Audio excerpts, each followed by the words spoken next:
5 seconds remaining. TNC's turn to ban.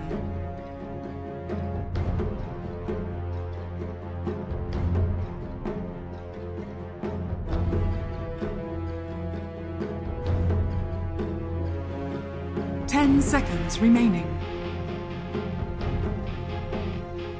5 seconds remaining. Fnatic's turn to ban. TNC's turn to ban.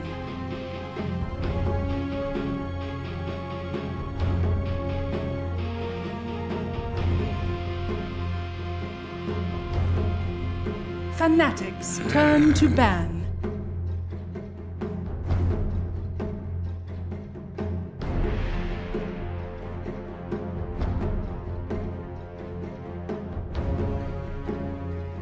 TNC's turn to ban.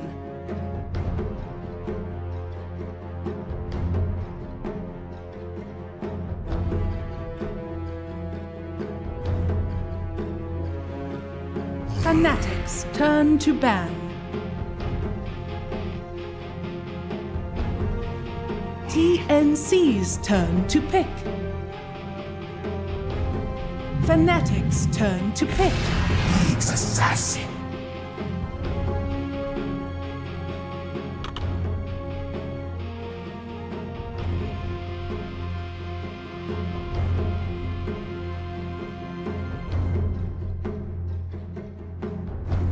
Seconds remaining. 5 seconds remaining.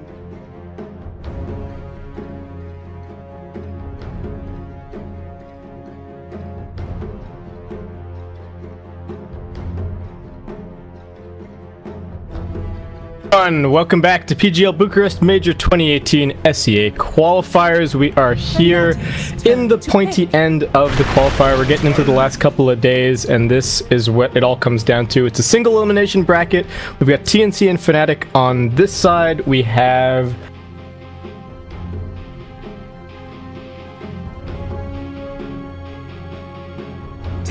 time, so if you're interested in Clutch versus Execration, that'll be happening, I think, just on Dota TV. I don't know if there's a stream, but I'm Baseskip. It's great to be casting for you guys, and joining me here for this SEA showdown, this grudge match, is Lumi. So, Lumi, what do you make of it? Well, this is, I believe, the number 2 and the number 3 SEA teams, as Mineski is generally the team that is always taking up the SEA invites. So these two teams are duking out, and recently it's Fnatic getting the best of a couple of them, and TNC needs to strike back. But I'm pretty sure what everyone is all kind of worried about right now is the departure of Ohio, and new member of the team is going to be Universe. 10 seconds remaining. And did you check whether Universe is going to be playing in SEA, or is he playing in? It looks like he is in SEA. At least from what I could tell. I can pull up the console again. I don't actually know what his yeah, he's got 11 ping. So he has very unlikely that he's anywhere else. Sure. Actually, physically impossible. But but there you go. So he could. Who knows when he got there? How you know, when he arrived? I saw some people posting about his Smurf playing games in SEA, so maybe he's been here for a couple of days, but this is his debut on this Fnatic roster, and to me it's a little bit interesting because I feel like Ohio was working quite well with the previous incarnation, but I mean, Universe he's got a bunch of qualifying points attached to his name at the moment, and maybe Fnatic, like you're saying, maybe they're not happy with just playing second fiddle in SEA. They feel like this is a step to move forward. So we'll see how it works out for them here. Yeah, I mean, as an outsider, I don't know how much I could read into the situation. 5 seconds. But one thing for sure is that Ohio was performing, at least, you know, as a player. So we don't really know what's going on behind the scene. In terms of the playstyle of both of the offlaners, they play relatively the similar amount of offlane heroes. SA Universe has, let's say, Faceless Void, whereas Ohio plays I think pit lore a bit better, but I think mechanically both of these players are close enough. And they play relatively the same style. I think Ohio was a more farm-oriented player, and same for Universe. And as of late, Envy has been playing more of a sacrificial carry role, allowing Abed as well as Universe, and to a certain extent DJ actually, to get a ton of farm as well. You'll see Jackie always taking up the more of the dangerous spots on the map, kind of farming in the suicide lane. And then this is more like 20 minutes in the game. He's always split pushing. And as a result, he does pick up a lot of deaths, but if that's what the team needs, that's what he gives to the team. Yeah. And it's not that he's not getting farm, right? I think that's a key point to make, is that Envy is still finding a decent amount of farm on most of the heroes that he's playing. It's just where that farm is coming from is kind of the big distinction as to the Fnatic playstyle at the moment. But we see the Doom picked up. This has been quite a popular pick in this SCA qualifier over the last couple of days. I think it's been quite heavily banned as well. The Omni Knight is also comes to mind as something that's been really hotly contested in SCA. Fnatic, I don't know if they were probably watching that earlier series, but I think it also just makes good sense. They know TNC, they ban out that Shadow Fiend. Not going to give Cuckoo any opportunities here, and quite an early Phantom Lancer pickup. It's interesting, PL versus Tiny, because on the one hand you kind of think like, oh, Tiny has a cleave and he has some AoE, so surely he is okay against PL, but I think in practice Phantom Lancer actually turns out to be quite a good hero against Tiny. He gets kited around quite easily. You stick some illusions on him, and he doesn't really want to use tree grab charges to clear them out. He also attacks kind of slowly, and you throw a defusal charge on top of that, and Tiny can just kind of be done when it comes to a team fight. Because one of the big things we've seen from I think a lot of the really effective Tiny players in this qualifier has been their ability to go in, burst somebody down, and then reset, wait for their blink again, and then get another combo off. And PL is going to prevent you from ever making that happen. So I like this opening to the TNC draft. Yeah, as quickly as Tiny could kill PL illusions, he could just make them again. Yeah, via auto attack. So sometimes it's not that reliable. Do you think this is a 4-position Doom, or is this an off-lane Doom? Well, I think if it's pause for Doom, then it's a hard 5 Rubik, which I'm really not a fan of. Okay. I think it's going to be, I would think it's going to be DJ on the Rubik. Sure. So I'm thinking that it's off-lane. In terms of how much he can get done in the off-lane, I guess that's the big question. They do still have another hero to grab here, and well, never mind. Maybe not. Legion Commander gonna get picked up. This is also not completely out of the question that it could be a position 1 Doom. Envy used to play that. That's true. Yeah, actually back in the Cloud9 days where he played position 1 Doom, and I think it was Aoi that played position 4 for the team. They would just have Envy start in the jungle actually and give Aoi safe lane farm for 3 minutes. Yeah, I remember that. Yeah. Obviously not possible anymore, given the fact that the jungle doesn't spawn till 1 minute. But Envy safe lane Doom is at least a thing that has been done in the past. Yeah. The Legion Commander pick, I'm not a hero that I'm a huge fan of, but it is definitely quite good against Phantom Lancer. And TNC, alright, another SEA staple. Gonna be picking up the Razor here, so not a whole lot of AoE teamfight on their side, right? Very single target focused, but that's kind of the draft so far, right? Neither team has gone into escalating things too much, at least in terms of the AoE teamfight situation. There are some long cooldowns on the field, but in terms of big AoE stuns, there's not really that much. I feel that the Doom and LC also cover relatively the same basis. They're both very good against BKB heroes, but TNC just answers back by not picking any BKB heroes, or heroes that rather buy BKB pretty commonly. So I don't know. I don't know if I like the LC and Doom on the same team. It makes the lanes really weird, like you mentioned as well. Gonna be interesting to see how things gonna shape up to be.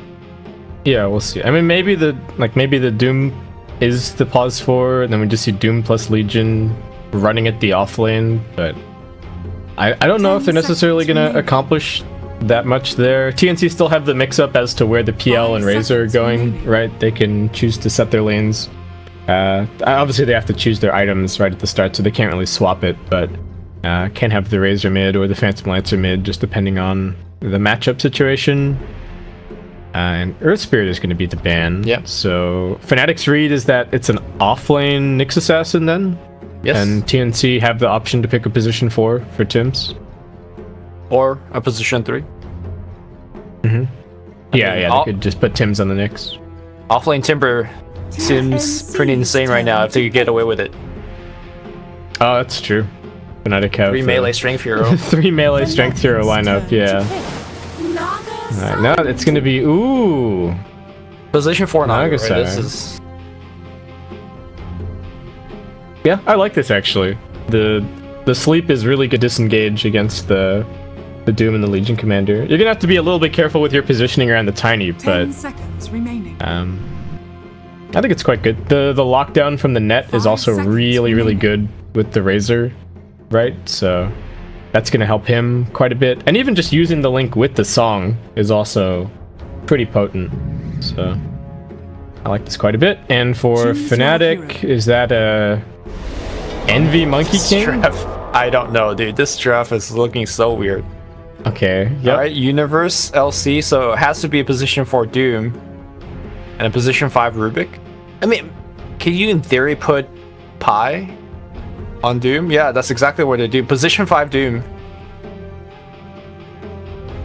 I guess when Doom is being countered so hard, you could just put him as a position 5 and he could actually get farm because of Devour. That's an interesting way to go about it. That's true. And then just try and get a couple of regular support items. I mean, he's not going to be doing any other Doom things, right? Like, he's not going to be surviving much in fights with Scorched Earth or doing damage that way. He's probably not going to be running in and getting Infernal Blades off that much. So it's mostly just, I guess, the ultimate, just hopefully finding the PL this game, right? I think the other heroes are... Razor is super unimpressive to Doom. That's one of the biggest things about him as a hero, right? Is if you get your link off and you pop your ulti, who cares if you get doomed at that point? You've already pressed all the buttons that you need to in the fight. So I guess we'll see how this works out. But yeah, I am skeptical of the Fnatic draft. I mean, creep as a Doom, as an aura. That's true. That's definitely.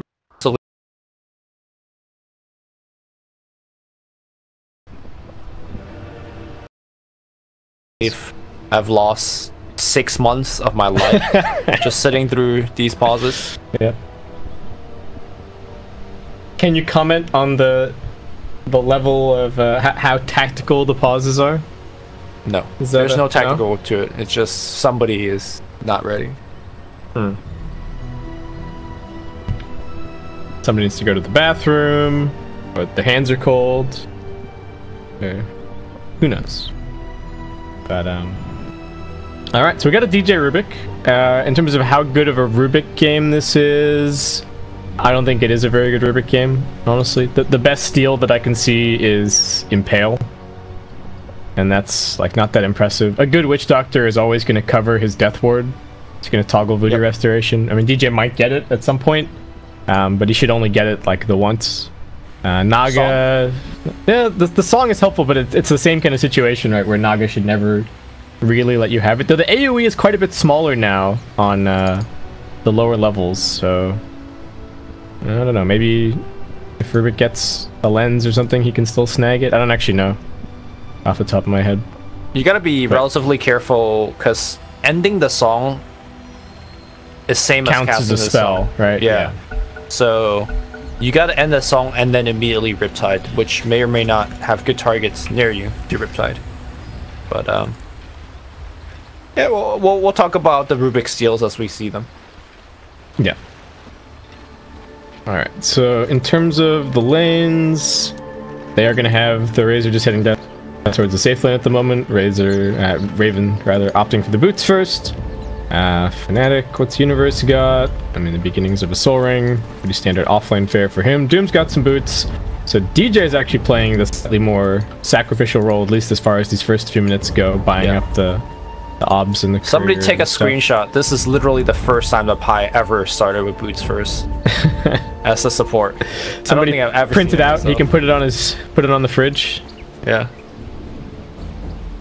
All right. Oh, this is interesting from Sam H. Check this out. This is the next level ward. I haven't seen this one before. I mean, it's Sees nothing. It's an observer ward that sees nothing. Yeah, but they don't see it. Blocks. Yeah. Well, actually, maybe they realized that, yeah, they're pinging because they actually have their own ward over here, it looks like. Fnatic saw Sam H go into those trees with a ward, and they saw him come out with no ward, so, What if he just dropped it on the ground? inside the trees. Inside a tree? Yeah, maybe he's going back for it. Nah. Yeah, pick it up, walk it back out.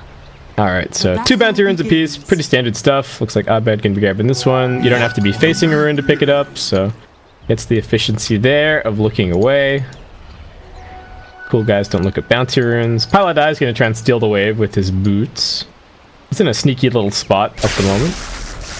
Oh, and he even baits him away, Universe. It's like, come link me. And then now he pulls. And yeah, now Paladai pops out of the trees. It's actually pretty nice.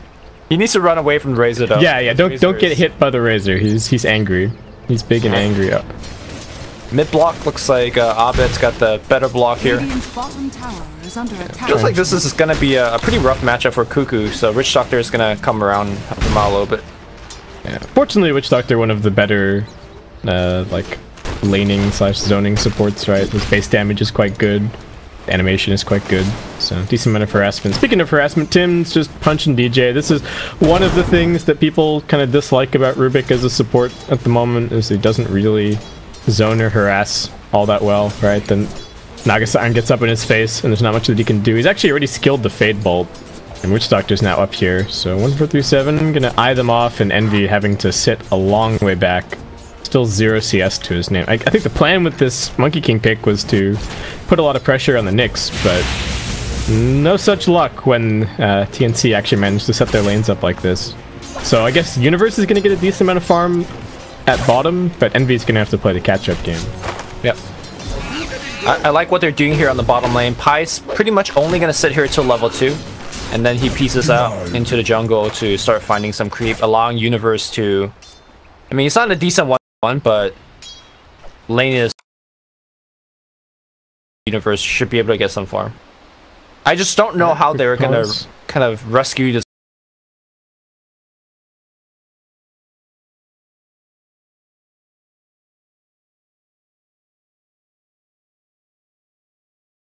A net or a Riptide or the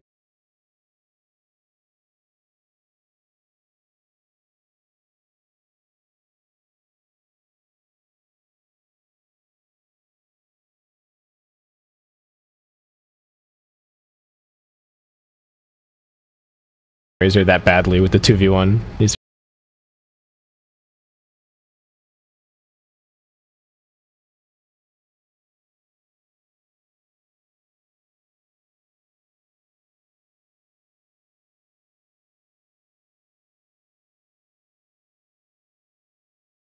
like you've been saying.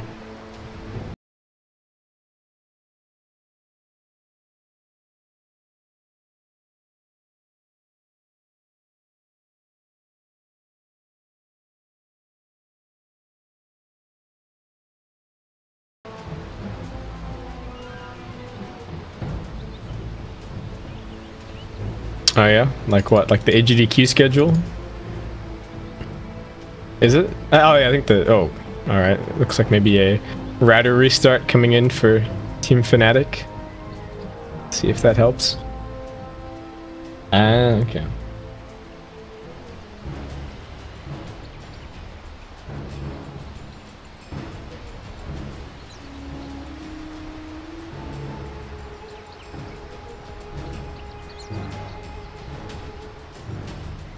When does the roster lock period?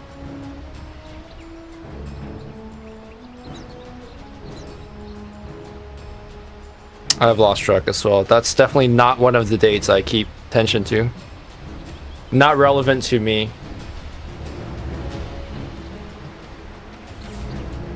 Galaxy Battle. Battles. Galaxy Battles 2.0. The best tournament. Yes, the best tournament. and then Shanghai for Nice. Starladder. Nice, nice, nice. The also best tournament of February.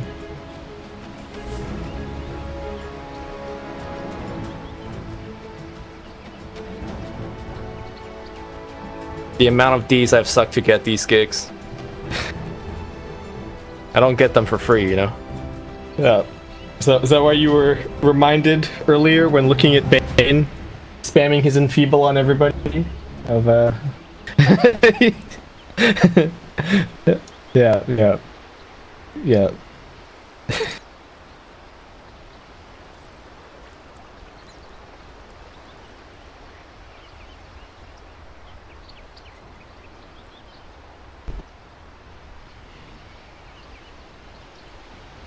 So the one thing that we haven't mentioned is that the last time that Universe and Envy played together was a ill-fated affair. I guess we'll Team Secret. yeah, Team Secret. Are we taking the over/under on whether they're gonna last longer this time or not?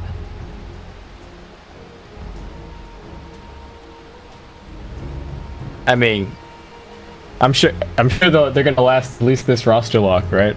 yeah. So it's gonna be longer, right, than the Team Secret. Yeah. The Team Secret one's like 2 months.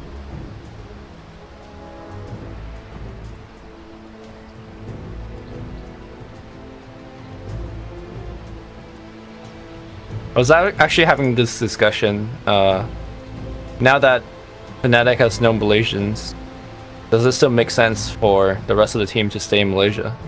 But I guess the infrastructure is already, like the team house, for example, is already in Malaysia. The support staff, I imagine, is Malaysian and whatnot.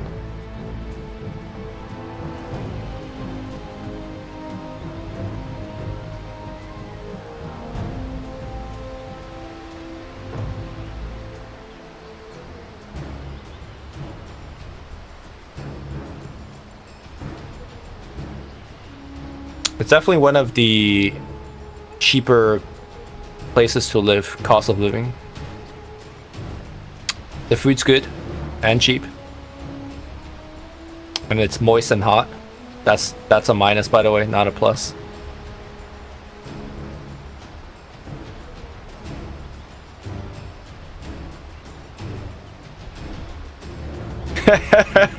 Oh man.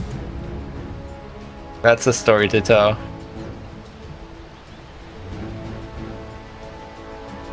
That was also the best tournament.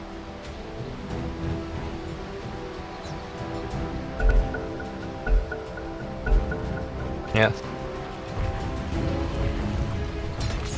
Street, I will keep you posted. That's two. Alright, what's going on here? Next assassin taking some damage. We are back. We are paused. Come on, Strom. You can do it. I believe in you. At least not too much has happened just yet. If we do have to swap around. Raven taking some damage up high. He's got his level 2. Managed to go and find a centaur. Devour up, but Raven still doing just fine. Tiny pulling ahead a little bit on this mid lane, in fact.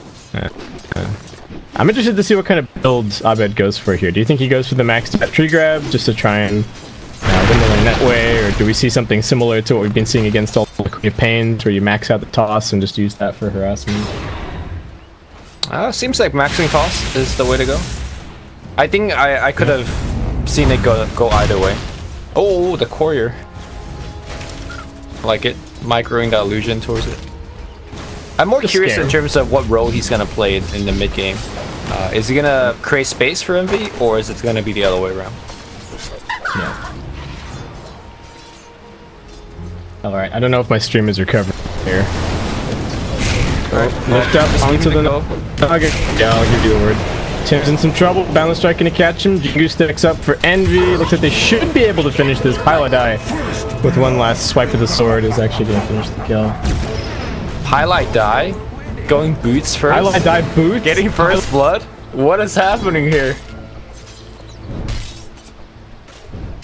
Alright.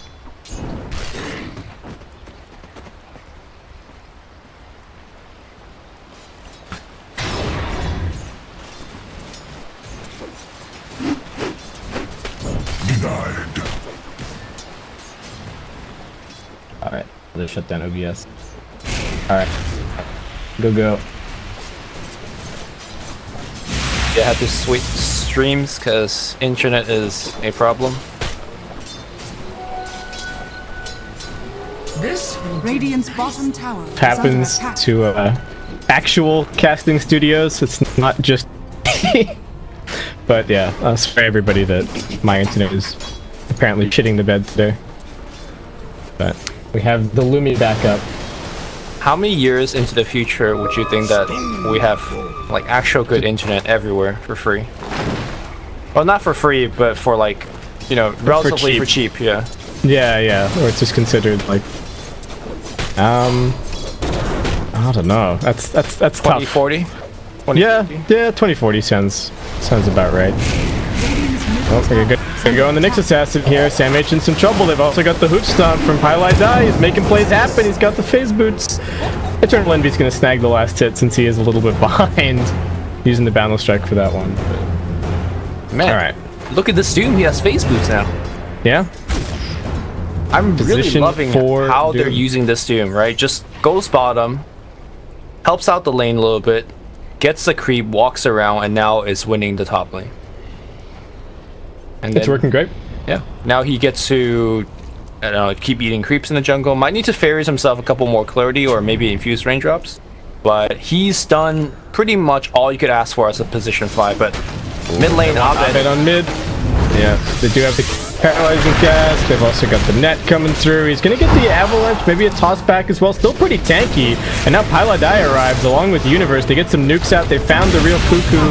They're gonna throw DJ over on top of him. Cuckoo surging forward, trying to finish this kill, but DJ with one last little plink of the staff is gonna finish him off. So that was an attempted gank from TNC on mid. It does cost a rotation out of the Legion Commander to turn things around, so a bit of farm created for Raven down bottom, but they did not want to lose their Phantom Lancer there. Yep. Quick rotation, all of a sudden 4 heroes shows up mid. But all of this kind of lane shuffling has really, to me, gone a lot better for Fnatic. Envy is now starting to get farm.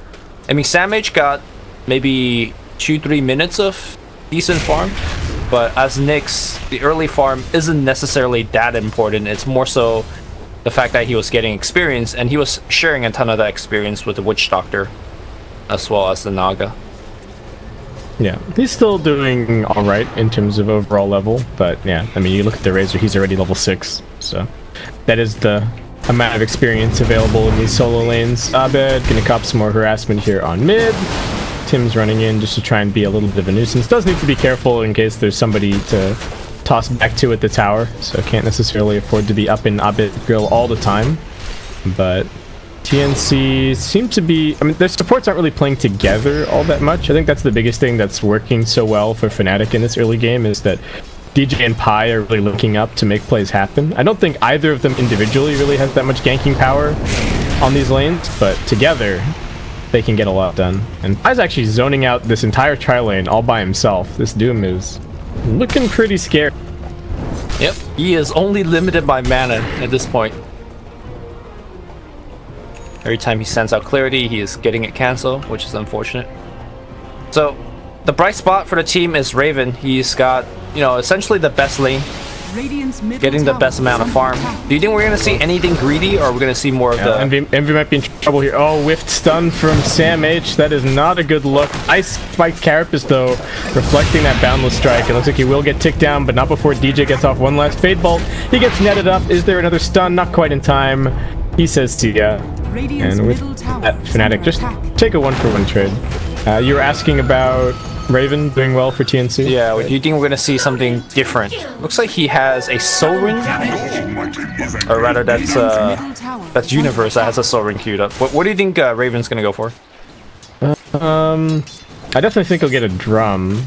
After that, I think he probably... this is probably a game to just go for like the full tank up build, if I had to guess. So like drum, Sny. Sny? I don't know if...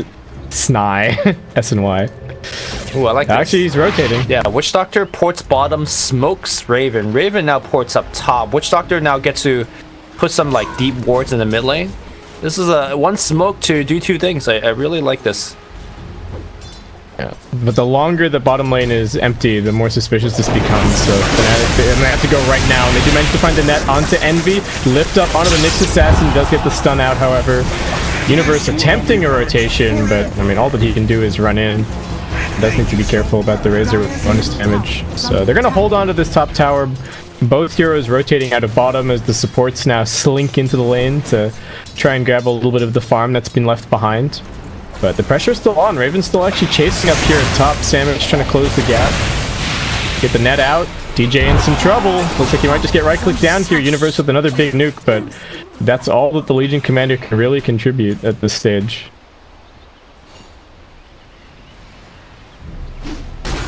So TNC getting right back in it. Right? They struggled a little bit with the lanes, but they've done a really good job of leveraging the one lane that was going well to come and swing the top lane back. And wow, that casket bounce range though. 1437 gonna try to run away. Hadouken gonna miss, but Deku's gonna pick it up. So far, Doom is representing 100% of Fnatic's on kills. And we'll see what he is gonna pick up. Who's actually grabbing the wards? Has it been DJ? Looks like it hasn't been the case. It's just Doom picking it up because DJ's got almost arcane. He's almost got arcanes. Yeah. Yeah, there's no way that he's the one that's buying the wards.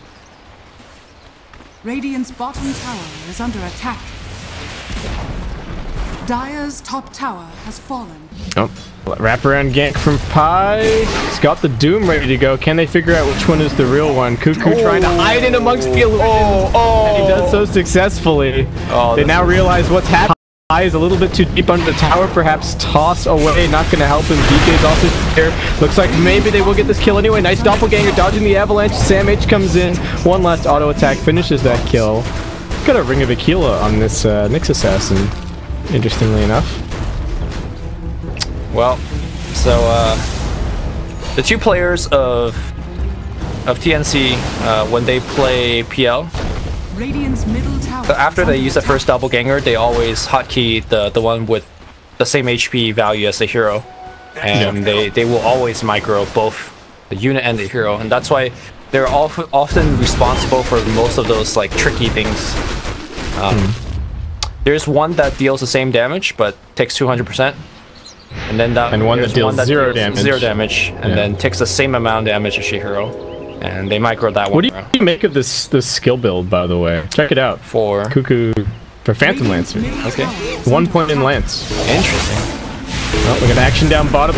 They are trying to go on the Monkey King. He's got a good Boundless Strike line. Is that going to be enough to save him? The Maledict is so annoying, never able to jump up onto the tree. Death Ward does come out. They finish off that kill. Now Naga chasing for more. Does have the song. It just goes badly. Cuckoo dropping very, very low. And the double kill actually picked up. Abed tosses the Naga on top of the Phantom Lancer. Now Raven trying to run his way out of this one. Sam H also just around the corner, looking to help out. And are still chasing on Fnatic, but should be able to close the gap. Abed, big combo there. Yeah, that build to me makes very little sense against Tiny, right? You don't want to run close to him because you get clubbed. I feel like he does more damage to you than you do. I guess it is. You probably push lanes and farm a little bit faster, but I see what you mean. Doom gonna get stunned up. Samage is just waiting for him and try and get the clap out, does as much damage as he can before he dies. Now they come running in, but Cuckoo immediately dropped down below half HP. Needs to be careful about joining these fights early on, especially against the AoE. He's just gonna stand still, jukes them out, now looks over towards DJ. Cuckoo making the mind games happen. Universe gets tossed over towards the Phantom Lancer. He's got another doppel up soon. They're chasing after Abed now. He's slowed, he's linked, he's dead. Can they find Universe? Tim's gonna be looking for it. Pops the song, but the AoE is so small at level 1 now. Universe just runs it off. Oh, that's feels bad for sure. I mean, I'm just stoked by these plays that our PL is showing us. It's one thing to understand the concept of it, the other one is to pull off, and then another level to identify it. And so far, you know, both of the Fnatic players have been tricked. Yeah, these are, you know, world-class players getting tricked. I think the best thing that he's done so far is that on mid, he ran with the illusions, but he sent the fake one ahead, and that time he stood still. Yeah. And so Fnatic just have no idea what's going on. because they're looking for a pattern, and Cuckoo is just messing with their expectations at every turn. He's going Battle Fury on Phantom Lancer, dude. What's happening right now? Have you seen this build before? I've never seen this before, but I think TNC are looking at this game and have decided that they might just be able to win this by going late. Like, look at it. Tim's has a Radiance in his quick buy. Okay. I don't know. I don't know if they're wrong necessarily. I feel like Monkey King as a hero does kind of fall off in the later stages. I mean, Legion Commander has the infinite scaling meme, but yeah, we'll see. And now Envy jumps down the strike, jumps up. Oh man. Oh no. They see him. They're just gonna plink him down. Oh, Envy tries to jump away. Almost made it. He's gone. They might be correct. I mean, I feel like both teams is gonna have the ability to farm very well, because you know Envy's gonna go Battle Fury. Tiny has built-in Battle Fury, so this might just be TNC kind of reacting to the fact that, hey, Fnatic's got an extremely greedy lineup, and they just don't want to get left behind in terms of net worth. Like, for example, Pi as a position 5 hero is also going to get farmed. I think the cool thing is that they're kind of, in a lot of ways, they're leveraging how good the Razor's start was to kind of drag everybody else along with him. Right? I feel like he's going to continue, and you look at his quick buy, nothing greedy inside. He's gone for a drum, he's gone for a hood. Raven's very, very tanky. He may even be as effective as like he's probably as effective as like Universe and Envy combined at this point, and that's kind of creating some wake for the rest of the team to just farm up in, right? And it's not like the Naga necessarily needs a bunch of items to do her job early on, so I kind of like this from TNC. You're gonna jump in. They've managed to find the real Cuckoo. Well, didn't get the duel onto him, but they just burst down the swarm, and they will find him in the midst of it.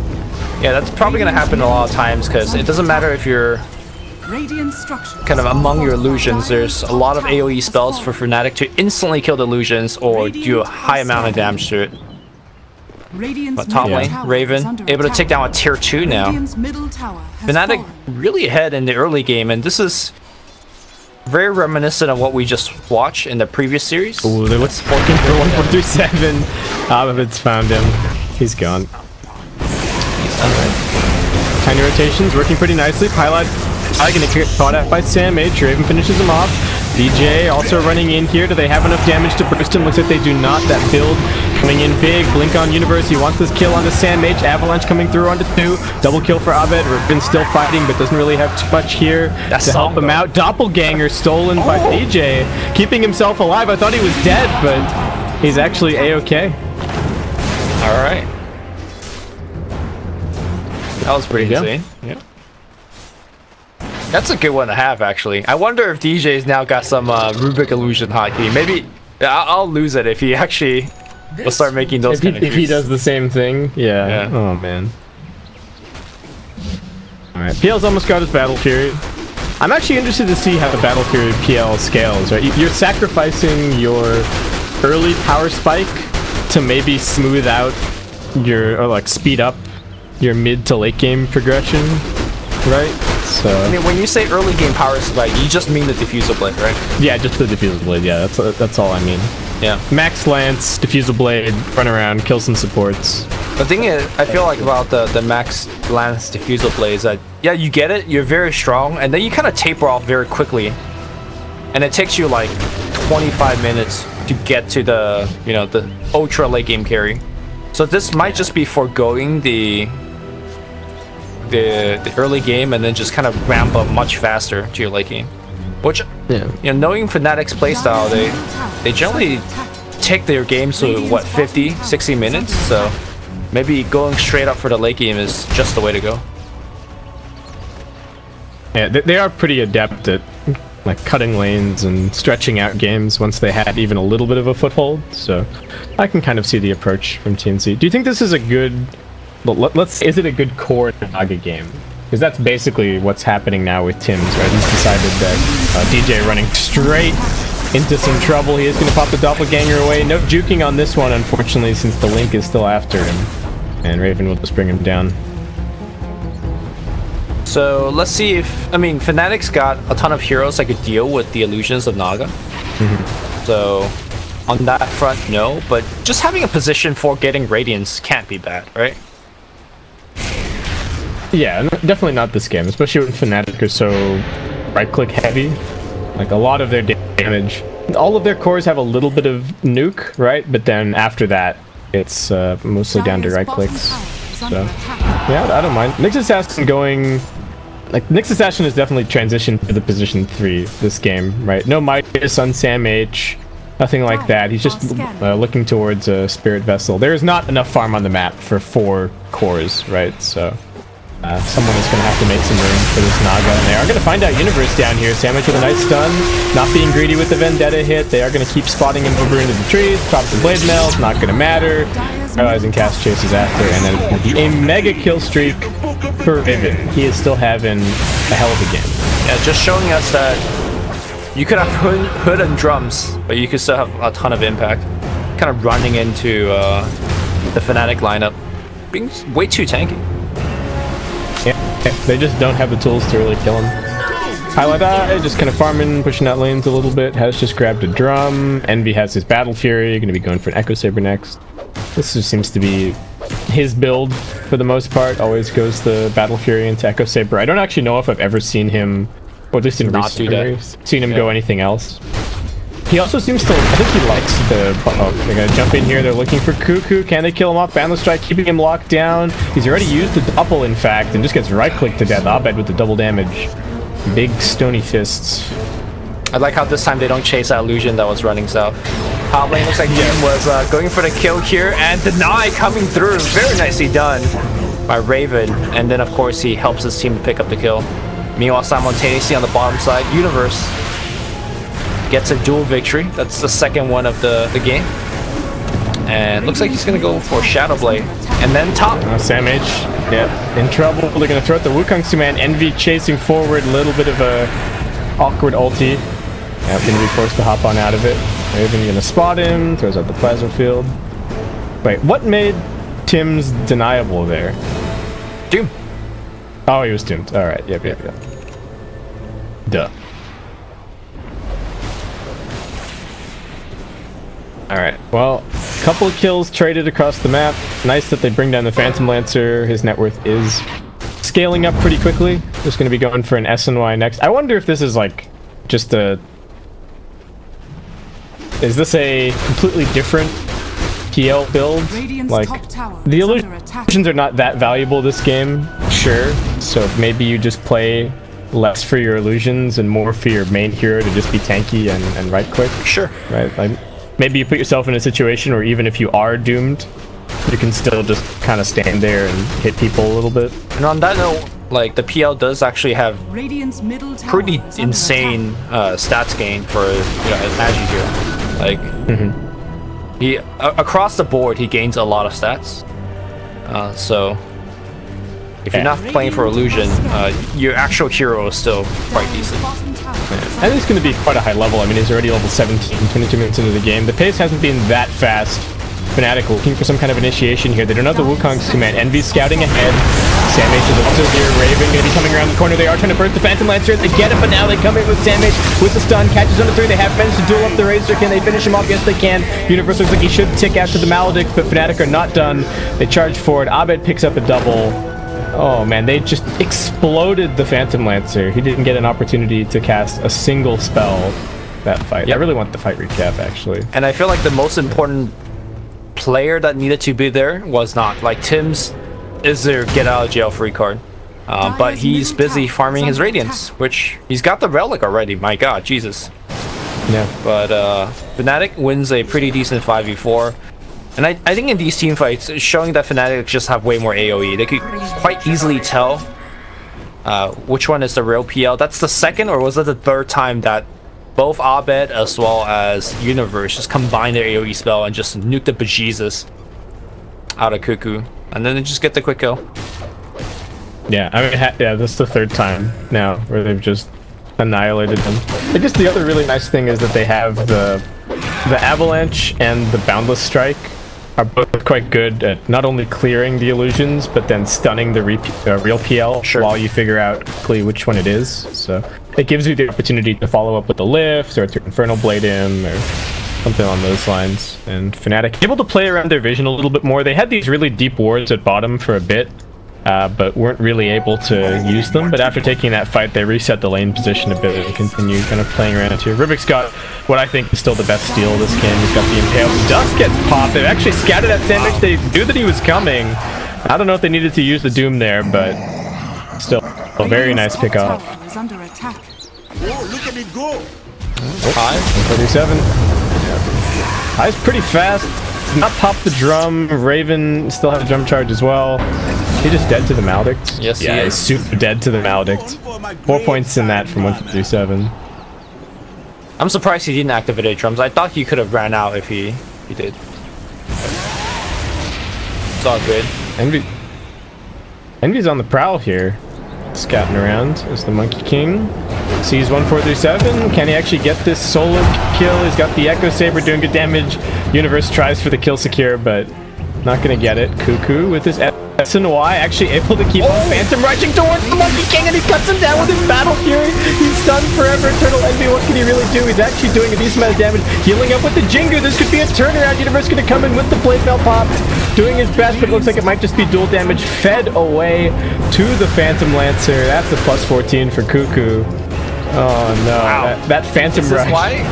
Yeah, is this why you max Phantom Rush? I mean, at this And point, build he a Battle has all Fury? spells max. I mean, dude, it looked pretty good there. You see the PL, you click on him, and of course, it's what, 900 Phantom Rush range? Yep, and then he just follows to where the PL is, even when he's on a tree, and then you cut him down. That was sick. TNC. That was so good. Yeah. Now they go. TNC into the pit. I guess Fnatic didn't have to necessarily fight there, right? Universe didn't need to lose his life, but with those two cores dead, TNC just heads straight into Roshan. Aegis to be claimed. I guess just give it over to Cuckoo. Nice. Got that secured. He's got another 2.2k gold on top of that. It's still pretty close in terms of the overall farm, but TNC just seem like they're scaling so quickly, and the Naga's just about to get a Radiance on the courier, so Tim's is about to really turn into a problem, I think. He's only got 7k net worth now, but you just watch.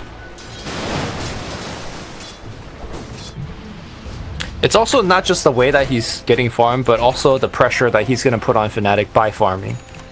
Yeah. He's going to basically sit at this area of the map and just stream illusions into the jungle and into top lane, and that's pretty much going to force one Fnatic hero constantly stay on the top lane. Dire's bottom tower. Yeah, it's just he's stealing their farm really as well, right? He's going to be moving them into the Dire jungle. The Fnatic will probably only really have access to their tri-camp area. So, yeah, here we go. Radiance illusions out and about. Dire's bottom tower is under attack. They are still dealing with them reasonably well for now. Universe going to be aiming for some more pickoff with his Shadow Blade. But TNC, Aegis in hand, quite comfortably sieging this bottom tier 2 with no real threat whatsoever from Fnatic elsewhere. I mean, Eternal Envy is kind of pressuring top, but TNC, is this actually just time to go high ground? They get the glyph forced out. They might just want the tier 3. They're going to send some illusions, Phantom rushing towards Envy. Okay, they see that they forced everybody back, and now they're quite happy to just go scatter and get these lanes all back into position. Tims can even cut them with the illusions, right? And of course, on the way back, they take more farm. Yeah, I like that move. It's not a... It's like not a huge economic victory, but knowing that they forced Fnatic back gives them intel and opens up room for farm. Cuckoo gonna get scouted out here though. Not the best target necessarily. Gets the doppel down to the low ground. They did not get the avalanche off immediately, it looks like, and Cuckoo actually just gonna stay on top of them here, calling his buddies to back him up. Yep. I mean, he had Aegis anyways, and I think by the time that he died, he would have allowed his teammates to come nearby to back him up. Yeah.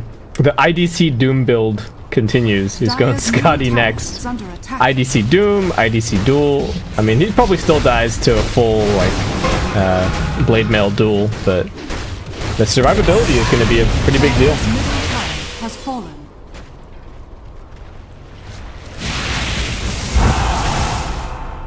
And Fnatic just kind of trapped inside of their base. Naga Illusion's going to work, creating space. TNC aren't really farming their side of the map, but they don't really have to be if they're just starving out Fnatic. Yeah, I mean, as long as they are farming a side of the map and Fnatic isn't, then they're okay with that change. Yeah, and Cuckoo also just cutting some more waves. TNC, how much longer do they have on this Aegis? So another 2 minutes or so? Right, minute 45. Yep. The Razor's just going for Linken's actually quite close on Raven. It's going to be a nice pickup for him. And this Linken isn't even necessary for himself. Like, he'll probably plop it on one of his allies if they're taking more of a frontal position. Yeah, like we said, as a hero, he doesn't really mind being doomed. So long as he gets his spells off. Ooh, Sam H. Looking for Envy, who is hopping around. Rest of Fnatic going to be running past a little bit of Radiant Vision, but I think they did smoke up inside of their base under cover of the central wards. Oh, Abed gets revealed. Okay. Oh, Fnatic find nothing with that smoke, it looks like. They do have a blink up on Pi. I'll take that. That's nice. But TNC doing such a good job of just avoiding them. Now PL has a Scouty. This is kind of turned into a farming Aegis, I suppose, but TNC still getting further and further ahead. This is actually the first time, I mean, if you look at the graph, this is the first time where things have really started skyrocketing in TNC's favor, but they're just putting on so much pressure.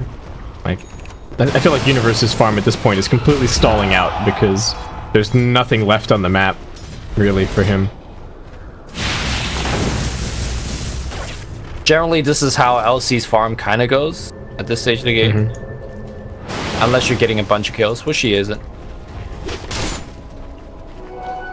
And oh my god, Cuckoo, I was wondering about this. So he didn't go for the heart, which is, you know, pretty standard on Phantom Lancer, and I kind of figured, okay, well, the Scotty is good survivability, and it's, you know, at least gives you a little bit more damage, where the heart doesn't really give you any. But he's still got the heart queued up as well. This is really just full, like, battle PL. Tanky illusions. Yeah, well, it's like, I think he doesn't even care if they know which one the real one is. Once he gets that heart, he's just gonna have so much health. But also, once the illusions get tanky enough, they may actually not get cleared out by the AoE. And TNC, alright. Giving Envy a little bit of a taste of his own medicine in some respects. Just chipping away with PL illusions, Naga illusions. Cuckoo's not chipping now, he just charges up. And I don't know what Fnatic do at this point. I guess maybe Universe has to go for some kind of suicidal initiation. Radiant's top tower is under attack. Pave the way for the rest of the team, but that's where the song comes in, right? Yep. We haven't even really seen song counterplay like a Duel or a Doom, so. Alright, well, top 2-2 does get taken out by creeps, so Tim's not 100% doing his job in terms of resetting the waves. Now that they know that he's elsewhere on the map, Universe senses an opportunity, he smells blood in the water, wants to go out there and get a duel, but TNC very nicely played. They stay as 4, and they retreat as a pack, and then wait for Tim's to group back up with them. So the window of opportunity for Fnatic was closed very, very quickly. Oh, they have managed to get the lift back onto the Phantom Lancer over at mid. Can get the duel off? No, they can't. And now Cuckoo just running for dear life, trying to get back to his team, but he's actually going to get dueled up. Now the song coming in. There's 3 standing on top of each other. Sam H looking for this opportunity with the stun, but a nice Doom coming in out of Highlight's Eye. At least going to prevent that stun from coming out. Eternal Envy up to the high ground, but he actually gets his ultimate cancelled by 1437 with the paralyzing cast. The Wukong's command does absolutely nothing. Abed running away on the left-hand side of this fight. He's going to get left for dead. Universe just blinking himself out of there, and DJ looks like also dead. He has the doppelganger once again, trying for the illusion juke. You wanted to see it, Lumi, but there's just too much damage coming out of TNC, and with that, they take a 4-for-0 fight and head straight up onto the high ground. Man, but like, TNC has shown us some really weird strategy, but I don't know if Fnatic was really able to execute theirs. TNC now rolls them over, takes 1 lane of Rakshasur, Actually, setting up a second lane here. What was the Fnatic strategy, though, in your mind? It seems like they've kind of picked for lanes, they picked some heroes that they think are strong, but I don't necessarily see a ton of synergy in the lineup. I mean, maybe I'm just flaming because, you know, whatever they were planning didn't pan out, but... No, me neither. I don't really see like the synergy of stuff either, but they're just playing well. Pi's gonna get picked up after a spike here. Fist double buyback gonna get committed. Or TNC just backing up Avalanche. Toss gonna be there. This is gonna be a duel, but is it gonna be enough damage? Universe first off dying here. Abed now just getting muscle down as well. The BKB is helping out a bit. DJ's just dying to the illusions. Cuckoo's killing everybody. Raven's running forward without a care in the world. He's not even auto-attacking. He's just letting the Eye of the Storm do the work.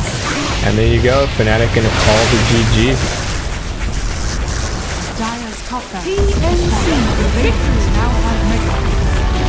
Oh, definitely not a very good showing here for Fnatic. Definitely not. Yep. They just kind of... I mean, Pi had a sick early game. He did. The supports playing together worked out really well, but then they just couldn't quite transition it from there. I want to say that the TNC... Like, the core rotations from TNC...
5 seconds remaining.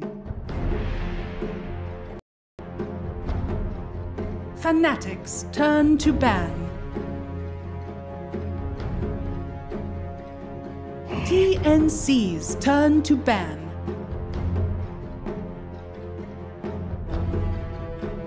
Fnatic's turn to ban.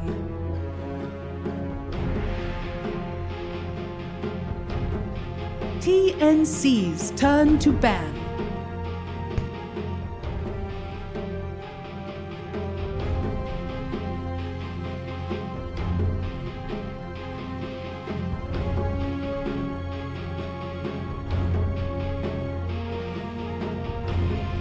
Seconds remaining.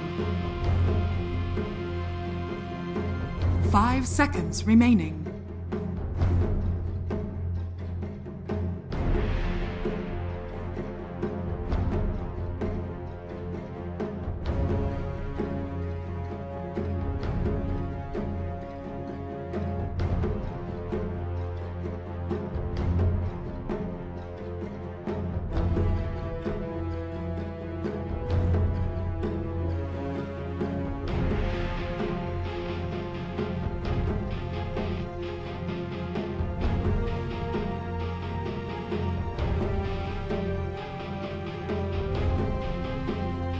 Fnatic's turn to ban.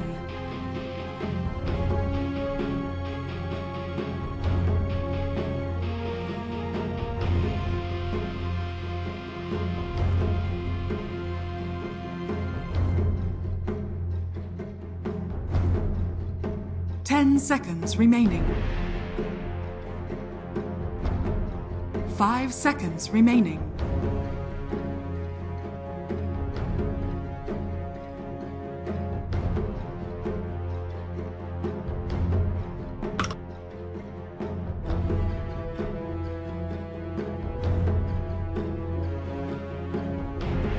TNC's turn to ban.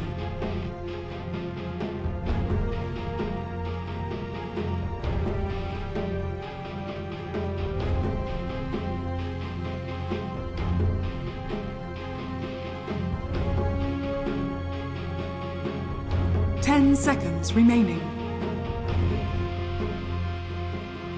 5 seconds remaining.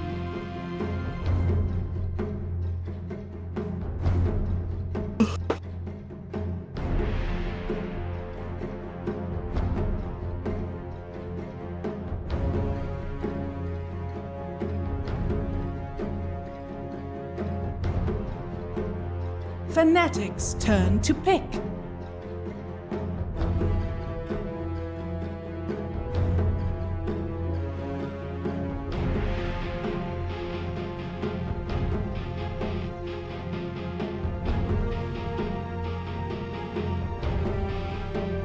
Seconds remaining. TNC's turn to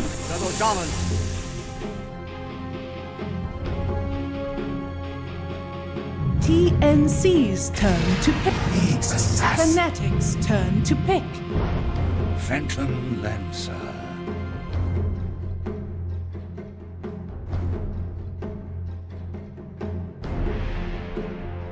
Hey everyone, welcome back. PGL Bucharest Major 2018 SEA Qualifiers Phase 2. This is Game 2 of Fnatic versus TNC Pro Team. It's a best of 3. We're going to have to see if Fnatic can run it back since TNC are currently up 1-0 in this best of 3 series. I'm Baseskip. Hopefully the stream is all working. Who knows? It's okay. We've got a draft in front of us, and joining me once again is my lovely co-caster Lumi. What do you see so far here? We'll see teams picking up what they're comfortable with. Fnatic. We good? They can hear you now, sorry. Alright. I was gonna say that both teams are picking up a lot of their comfort heroes, Shadow Shaman and Elder Titan for Fnatic. Most likely, we're gonna see DJ play that Shadow Shaman as a 4, Pylai died the ET as a 5th, or a 5. We have seen that kind of MV throws a curveball kind of down the draft and put ET as a position 3 from time to time, and Universe has played ET in the past, so I don't think it'll be too different there. And of course, TNC gonna open things up with the same start as we saw in the last draft. That lovely PL, and of course, the Nyx Assassin. Yep, it feels like Fnatic didn't really deal with it at all, so I like the gauntlet being thrown down like this. So it's like, look, you seemed lost in the previous game.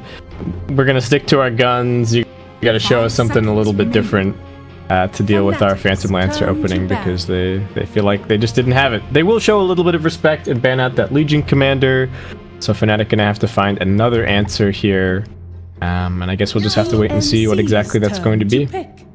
I'm not sure if I really like ET or Shaman against PL. I feel like, I mean, the Hex is good, like, but if you don't actually immediately Hex PL, then I don't know.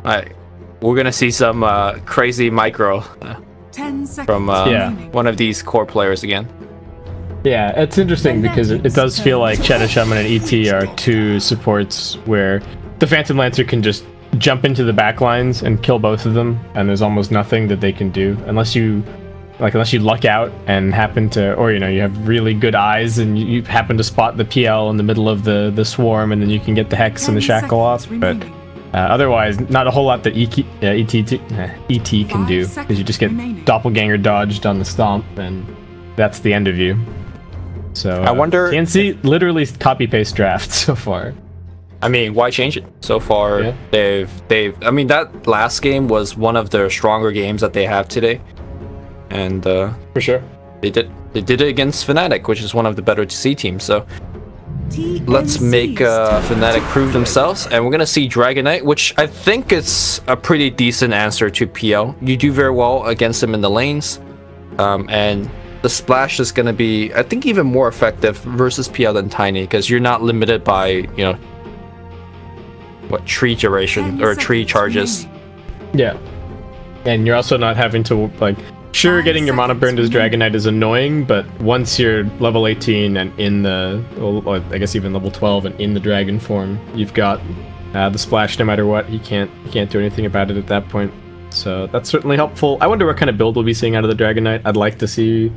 I like Maelstrom a lot on Dragon Knight anyway, and I think against the Phantom Lancer it probably incentivizes it even more. I guess it also comes down to whether or not Abed feels like he needs to be in part the initiator for the team as well, if he needs to get a Blink or a Shadow Blade, which would change the overall item progression somewhat. But I guess we'll have to see where TNC go from here. Yeah, he might actually end up getting both. Blink, Shadow Blade, we see a lot of DK kind of get both, and his talents are actually pretty good at kind of carrying him through the mid and late game. Yeah, so long as you get your levels, you get kind of a lot of effective gold from the talents. Yep. TNC really taking their time on this one. I guess maybe the discussion is once again about the Nyx Assassin's position, whether or not they're going to be running him 4 or what, or maybe they have some particular pick that they want to try out against this Dragon Knight. Alright, no, but just the 3-4 conversation happening. So it looks like it is going to be Sam H on the Nyx Assassin, Tim's going to be on his Earth Spirit, and then we just have one more core to be grabbed. What heroes do you like against DK, Limmy? Is it like Timber and Zeus and that kind of stuff? The things that can burst him? Or what else do you think makes Dragon Knight squirm? I think you want a hero that doesn't get pushed out the lane too much, because I feel like Dragon Knight really gets his mileage as like the 5th or 6th minute rolls by. He gets you low and he starts punishing your tower. But if you have a hero that can sustain pretty hard and just sits in lane trade farm but does scale better than DK, then it's the hero you want. Is this a DOTA ban for Fnatic? I could see it. I think it's... But DOTA is probably decent against DK in lane because you just sit there and you never leave your tower and you burn his mana. So that's... I like OD a lot here for TNC. Oh, yeah. So, because OD does amazingly against both Dragon Knight and Terrorblade, and you have ways to actually back up your players if you're like shackled or stunned by the ET. So they're gonna take out the Gyro instead. Alright. What are we gonna be seeing for Universe? then is the question. I think Brewmaster is it's not really a good Brewmaster game, huh? Brewmaster could help you find where the real PL is with the Storm Dispel, so that's a plus. The Universe Void is always like on top of my list in terms of a go-to hero.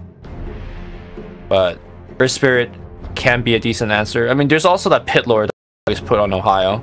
I don't know how they feel about playing it here. What about something like a Magnus? They got two heroes to benefit from the... It's weird, they got two heroes to benefit from the Empower in terms of farming, but not really in terms of team fights. So I think so, a lot of damage, especially for the Terrorblade, right? Yeah, and it's some more lockdown. It can sometimes be a little bit tough to play against the Earth Spirit, but I mean, Earth Spirit is just an anti-initiator in general, right? It's almost whatever they pick is gonna be tough. Okay, it is the Brew. The only reason that I brought up the Brewmaster is because they banned the Gyrocopter. And I think Gyro is one of the heroes that deals with Brewmaster the best in lane. So also, if you're worried about that OD pick, then maybe this is going to be helpful. Yeah, there you go. Got him. Got him. Not just a pretty face, Lumi. Yeah.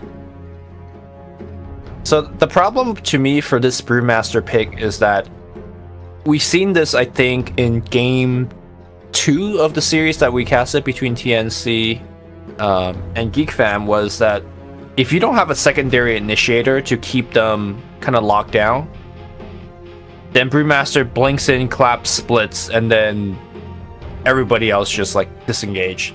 So I think they're relying on Abed to actually get a Blink Dagger to kind of combo up and initiate. And Pylai is relying on everyone else to actually help him initiate, because he is not going to be able to land his clap against some of the more elusive heroes like PL, OD, Earth Spirit. I think this is a really tough one here for Fnatic. But as we've seen, TNC is a team that, to me, struggles against Terrorblade. And we are watching one of the best Terrorblade players in the world here. Yep. This is I mean, it is potentially going to be one of these situations where Envy is really the hard farmer for the team. So not 100% what the template has been for them recently. But yeah, like you're saying, is Envy in his comfort zone with the Terrorblade pick. In terms of the OD is decent against it, but in terms of the other lockdown for TNC, it's nothing too crazy. He is definitely going to have to get a Manta against the Earth Spirit Silence, which is pretty annoying if you get Silence at a clutch moment right before you need the Sunder. So that's definitely something to watch out for. But we've seen Terrorblades today farm extremely well. I think that's been the biggest thing from all the games that we've cast. The TB just seems to, even in the face of some counters and heroes that can pick him off, just soaks up all the space on the map so well. And I mean, even like the Manta Scotty timings in the previous series were all really good. It was like early 20 minutes for those two items. Yeah, and it's not even necessarily important that he has a good laning start, right? I think the TBs that we saw earlier today honestly lost in the lane. But he just goes in the jungle for a while, shows up, use the meta to farm like a pretty big stack, shows up to take a tower or two, and just kind of catch back up. The one thing that is a indication of a very good Terrorblade team is that he'll kind of make an early rotation or gank into a different lane, or either that or his teammates will come to him. You get a kill in that lane and you pop your meta for a tower. You generally want to be playing like that, or at least the outer towers. And that really not only shoots your own farm ahead, getting you to like the key Yasha, also shoot your supports ahead to get to their key items. Yeah, that is the one weakness that I will say about the TNC lineup, now that you're talking about pushing buildings, is that TNC are so bad at pushing, at actually threatening buildings and taking them. And I'm just trying to think about it in terms of breaking high ground against like even just against the ET, right? The non-stop stomp spam is going to be really annoying. Maybe PL, if he's big enough, he'll be able to chip and play safe and then doppel away. But we've seen DJ with his Aether Lens and his cast range talent actually be insanely punishing against people trying to chip away at the high ground. So I worry about that a little bit for TNC, because for Fnatic, it's taking the early buildings, like you're saying, is super easy. I actually really like the Brewmaster playing with the TB or the DK, kind of for that reason, right? They can either rock up to the Brew's lane, or the Brew can quite easily go to either of those two lanes once he has level 6. And if they just get a decent primal split off, they should be able to get a kill into a tower. So I think the early stages of the game are actually kind of easier for Fnatic overall with their roster, right? They've got somewhat guaranteed tier 1 tower taking, they've got fairly stable laning, and important for them because they're down a game, and this is an elimination match for the Bucharest Major SEA qualifier, so they can't afford to lose this one. Normally, I would be a little bit worried about the lack of sieging potential from TNC as well. But do you remember that game where it was just a lifestealer walking up and rage sieging for TNC? The thing in that game that did it for me about TNC isn't necessarily their ability to push high ground, but what happens when they're not pushing high ground.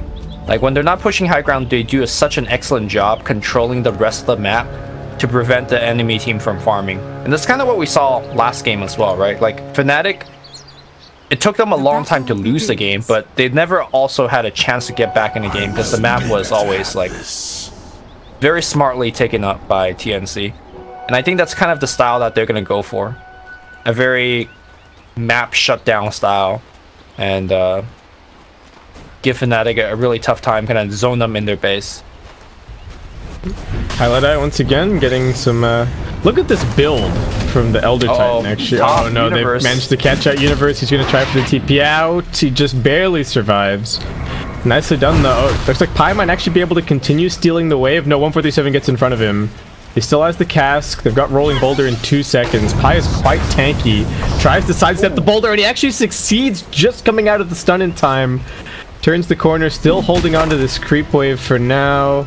And he will be able to drag it back in between the tier 1 and tier 2. Can he get the fodder range creep deny? No. He won't be able to aggro that one over. But his build is... He got a lot of leeway in the last game. And this game he's actually got a stout and 2 salves. So Fnatic once again putting a lot of emphasis on Highlight Eye helping to win the lanes. They gotta be careful. Now Pi has a ton of attack speed, but the creep wave's been helping out. In fact, they're gonna roll on him. Pi's gonna just go down here. Oh wow. They just tanked that creep wave for like a good 20 seconds. Yeah.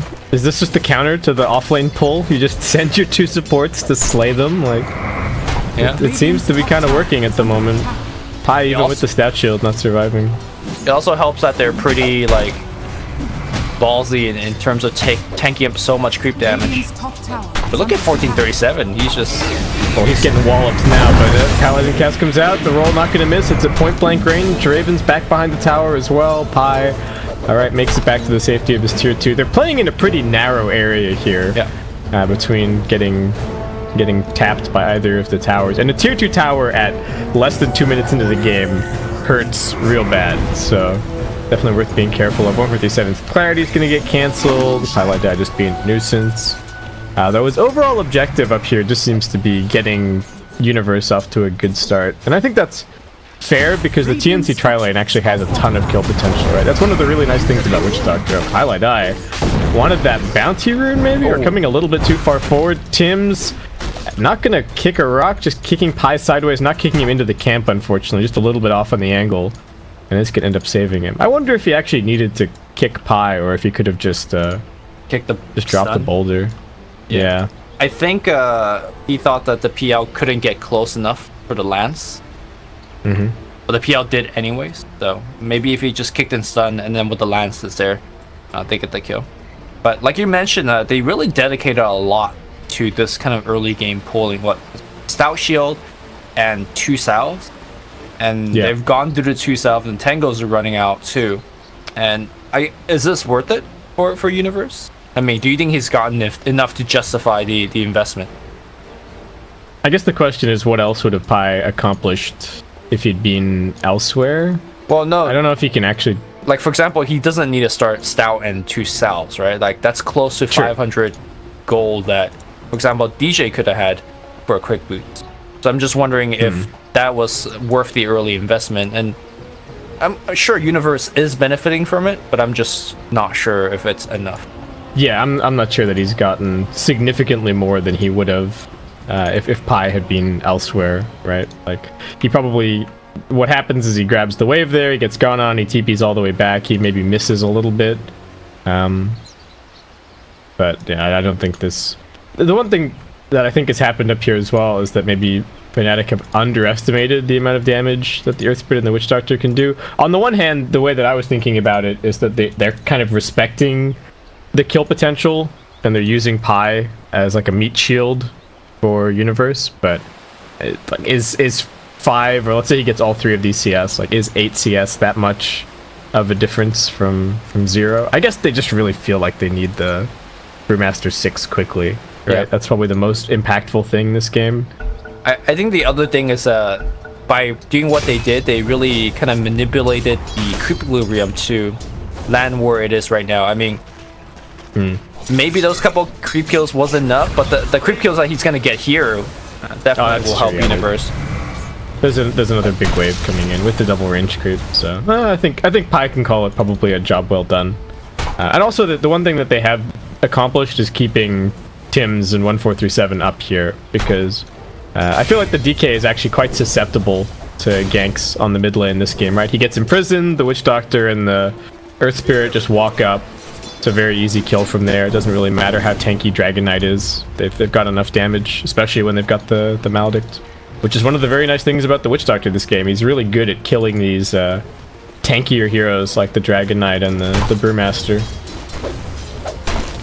Bottom lane here, Sam H going up against Envy.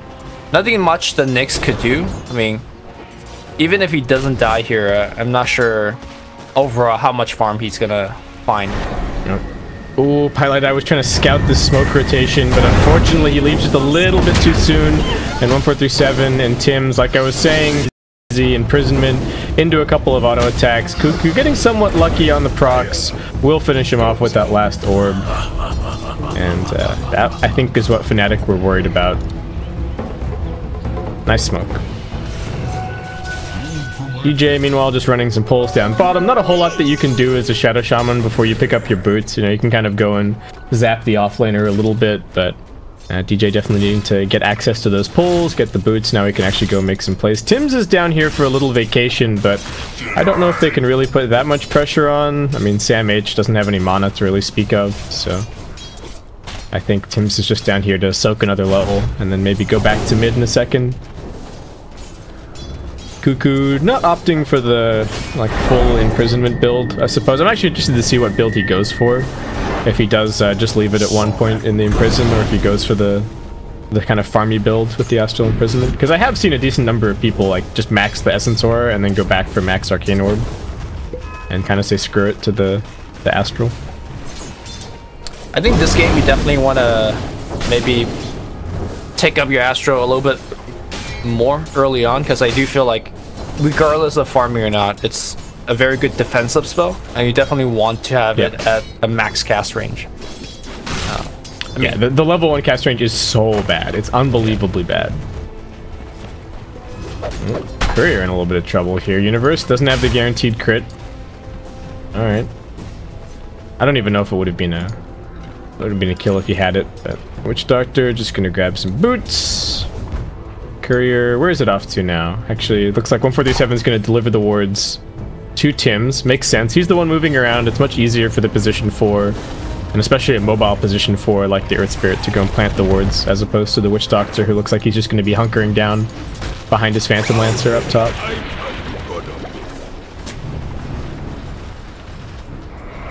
Alright, Tim's coming back up. Still saving that 3rd point. Does opt to put it in the Boulder Smash now. Pi getting a little D-ward over here. Using the Spirit for some vision. 1437 looking towards it. Maledict thrown out. Does have the cask, but alright, looking like he's not feeling confident about going in here. Pi's relatively tanky, and once they roll in on him, he can just force the Boulder Smash with the Echo Stomp, or not easy. They are just walking around as a team and denying a lot of the runes away from Fnatic. I think TNC just grabbed all 4 runes. The 6 minute. Pretty nice. Alright, Cuckoo is opting for the kind of the orb build, at least so far. 2 points up in the Arcane Orb now. He's getting a little bit lucky on these procs. I think you need like 1400 or 1600 mana to sustain Orb with max Essence. So the fact that his mana pool isn't completely destroyed yet is a tiny bit lucky, but not a huge deal. Abed just getting completely owned by this. He's gonna try and pop the Dragon Form just to get a little bit of range and maybe lay in some harassment. I don't think it should be too much of a problem for Cuckoo, but it's at least easier to play the lane this way. Oh, they want Pi. Is the cast gonna bounce? It will not. Tim's somewhat hesitant about rolling all the way into the tower. So for now, we will just continue farming. Fnatic are actually finding great farm on all three of their cores. They are definitely winning the lanes in terms of the CS battle, but despite that, they're behind on the actual net worth. So I mean, such a small difference. I wouldn't read too much into it. yeah, that's like that one round of bounty runes plus a little bit. Sure.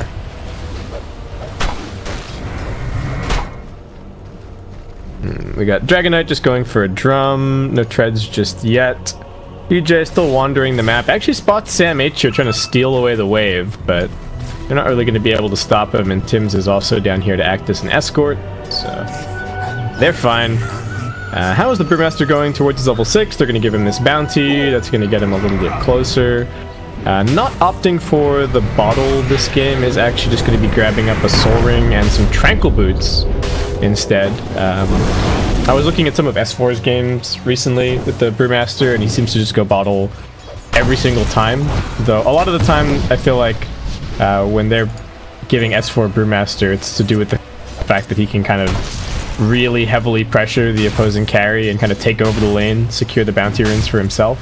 So I guess this is a slightly more pressured situation for Universe, or just personal preference. I don't think this is a bad build at all. I think OG as a team also gives S4 much more, like they prioritize him getting a favorable matchup, which I think very few teams in the world kind of just like ask their off lanes like, okay, what wins you the matchup here? We'll give you that matchup at the cost of, you know, other wins. Yeah, but Envy getting rolled on here by Tim's. Milo. I think Tim's just trying to scare him. Up mid action, they got the Shackle onto the OD, they got the X, they got the Ether Shock. He is gone. Rotation from Universe, and Abed still has, well, just popped the Dragon Form. So it looks like they should be able to get this tier 1 tower as well. There's actually no glyph available. Yep. And nobody on TNC reacting at all. They're just going to let this one go, it looks like. This is kind of a dream for the Dragonite. Yeah. Abed has been, I don't know, conditioning, if that's the right word. Conditioning Cuckoo to walk in and Astro him, and then this time he popped his soul and give him the good old stun with, you know, his teammates rushing in on the back. And they're just going to keep on going. I mean, we've been talking about the ability to take a fight in a lane and immediately take the tier 1 in the context of the TB and the Dragon Knight, but the same is also true for the Shadow Shaman, right? And I feel like Fnatic as a team actually plays so well around the Mass Serpent Wards.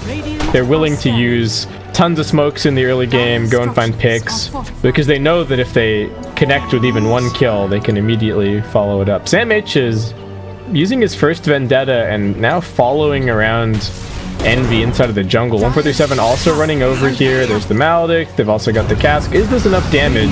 He's going to try and run over towards the Shrine, and looks like Envy might actually make it. TP also coming in from the Brewmaster. This could be really ugly. Universe does have his ultimate available. He's looking forward towards Tim's. Tim's might just kick him away if he gets too close. So, alright. Not the kill that they were hoping for. A TP forced. But TNC looks like maybe they can still make this into a tower for tower trade. We got the Siege Creep going to work on the bottom tier 1. Not sure if Fnatic should stick around here looking to defend. But they are going to port in for this one. DJ in here, but no really good way to lock him down and make him pay. Do you think Universe should be running around like this at the moment, the way that he's doing, or would you like to see him sit back and maybe just finish farming this Blink? Alright, well, that tier 1 injection of money is going to help, certainly. Oh, ready to farm in the big camp. Needs to be careful. There's Reflection, gets clapped out, doesn't have the Doppel for a couple of seconds. Can he juke this out? He's actually got so many illusions. The Primal Split gets popped. charging in. Who are they looking for? They do focus onto the Witch Doctor. 1437 getting zapped down. The Nyx Assassin's up in the air. He does have a spiked Carapace, able to get into the Vendetta.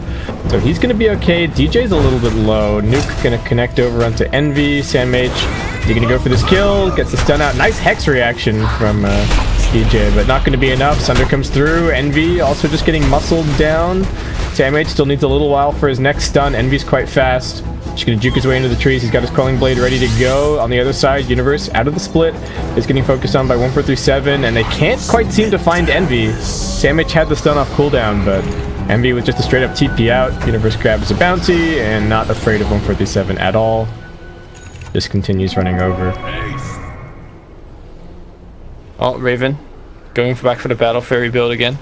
Yeah. I wonder it was game specific to the heroes he was facing last game, but it just seems like it's just a good way to... Maybe this is just his thing. Yeah, accelerate his farm. Yeah, or rather, not his thing, but Cuckoo played the last game, so it just must be something that they agreed on. Yeah. Top lane. Cuckoo in some trouble, trying to juke and jive. There is a Dragon Tail, but it's only melee range. I bet it's going to be able to close the gap. However, Universe clap in another couple of seconds. They got the sleep, they do the damage. Cuckoo lobs out the imprisonment, but DJ is also here. Throws out the zap, and that is a 4-man gank, but easily finds the OD, and I think well worth it. These deaths are slowing down the OD's farm quite a bit. He's almost got his 4 staff, which is certainly going to help out, but still, he did actually go back to max out the imprisonment. Alright, so that's how he's been farming. He's just kind of been taking up the Dire Jungle, spamming Astral. Fnatic keen to use some Mass Serpent Wards. They do have a Sentry Ward down. They know if the Nyx Assassin makes his approach, Tim's just going to go rolling straight in. They put the Serpent Wards down. DJ never shy of using these. They do get the Magnetize out, but the sleep onto the OD. Abed going to go chasing forward. Still a little bit until the next stun. They're unwilling to cross past the wards. So Tim's somewhat suicidally jumps in there, but we'll see if Fnatic stick to this push. Still only the 2 of them up here. They looks like they do have Universe joining them soon. And they do have the Nyx Assassin also trying to Vendetta around in the area. Alright. I mean, I'm not sure whether pushing this is a good idea. It's gonna take them forever. Yeah. Oh, Sam H spots Abed off to the side. 1437's also here. They can link up with Cuckoo, who's a little bit further up. But they do need to be careful. It doesn't have any mobility to get over here quickly. 1437 going to pop down a sentry. Does not spot the Observer or the Sentry Ward of Fnatic, unfortunately. So this space is going to be great for Fnatic to play in for the next few minutes. Oh, they can even deward this Obs. Oh man. It just runs up, QBs it, runs off. So they know that something's going on here, but 1437 is going to take another couple of sentries to figure out exactly what it is.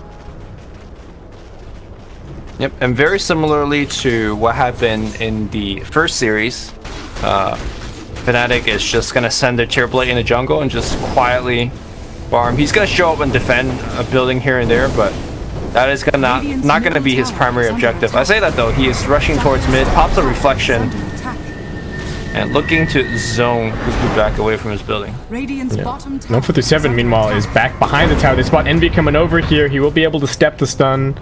Pops the drum charge. Sam H not able to get that little bit of lockdown. I think they probably would have killed him if that stun had actually landed, right? Death Ward gets popped.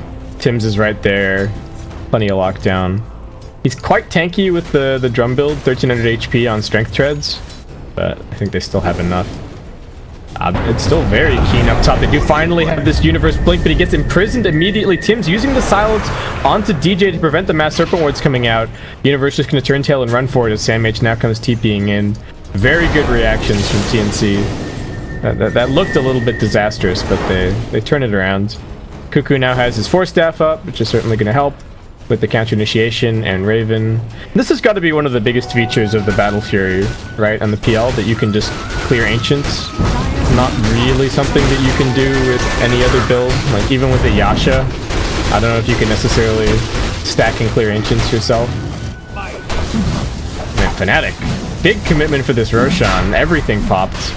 Mass Serpent Wards, they've got the Terrorblade Metamorphosis, he's double damaged up. Who are they going to give this to? Looks like it will be Envy taking that Aegis, but it might just end up being a farming Aegis. I don't know. Are they going to wait for their cooldowns? The reflection's certainly annoying, but y'all not really caring too much. And TNC smoking, hoping that somebody is going to come down bottom and deal with this wave that's pushing in. But Fnatic maybe have no such plans. They're still hanging around as a team on the mid lane.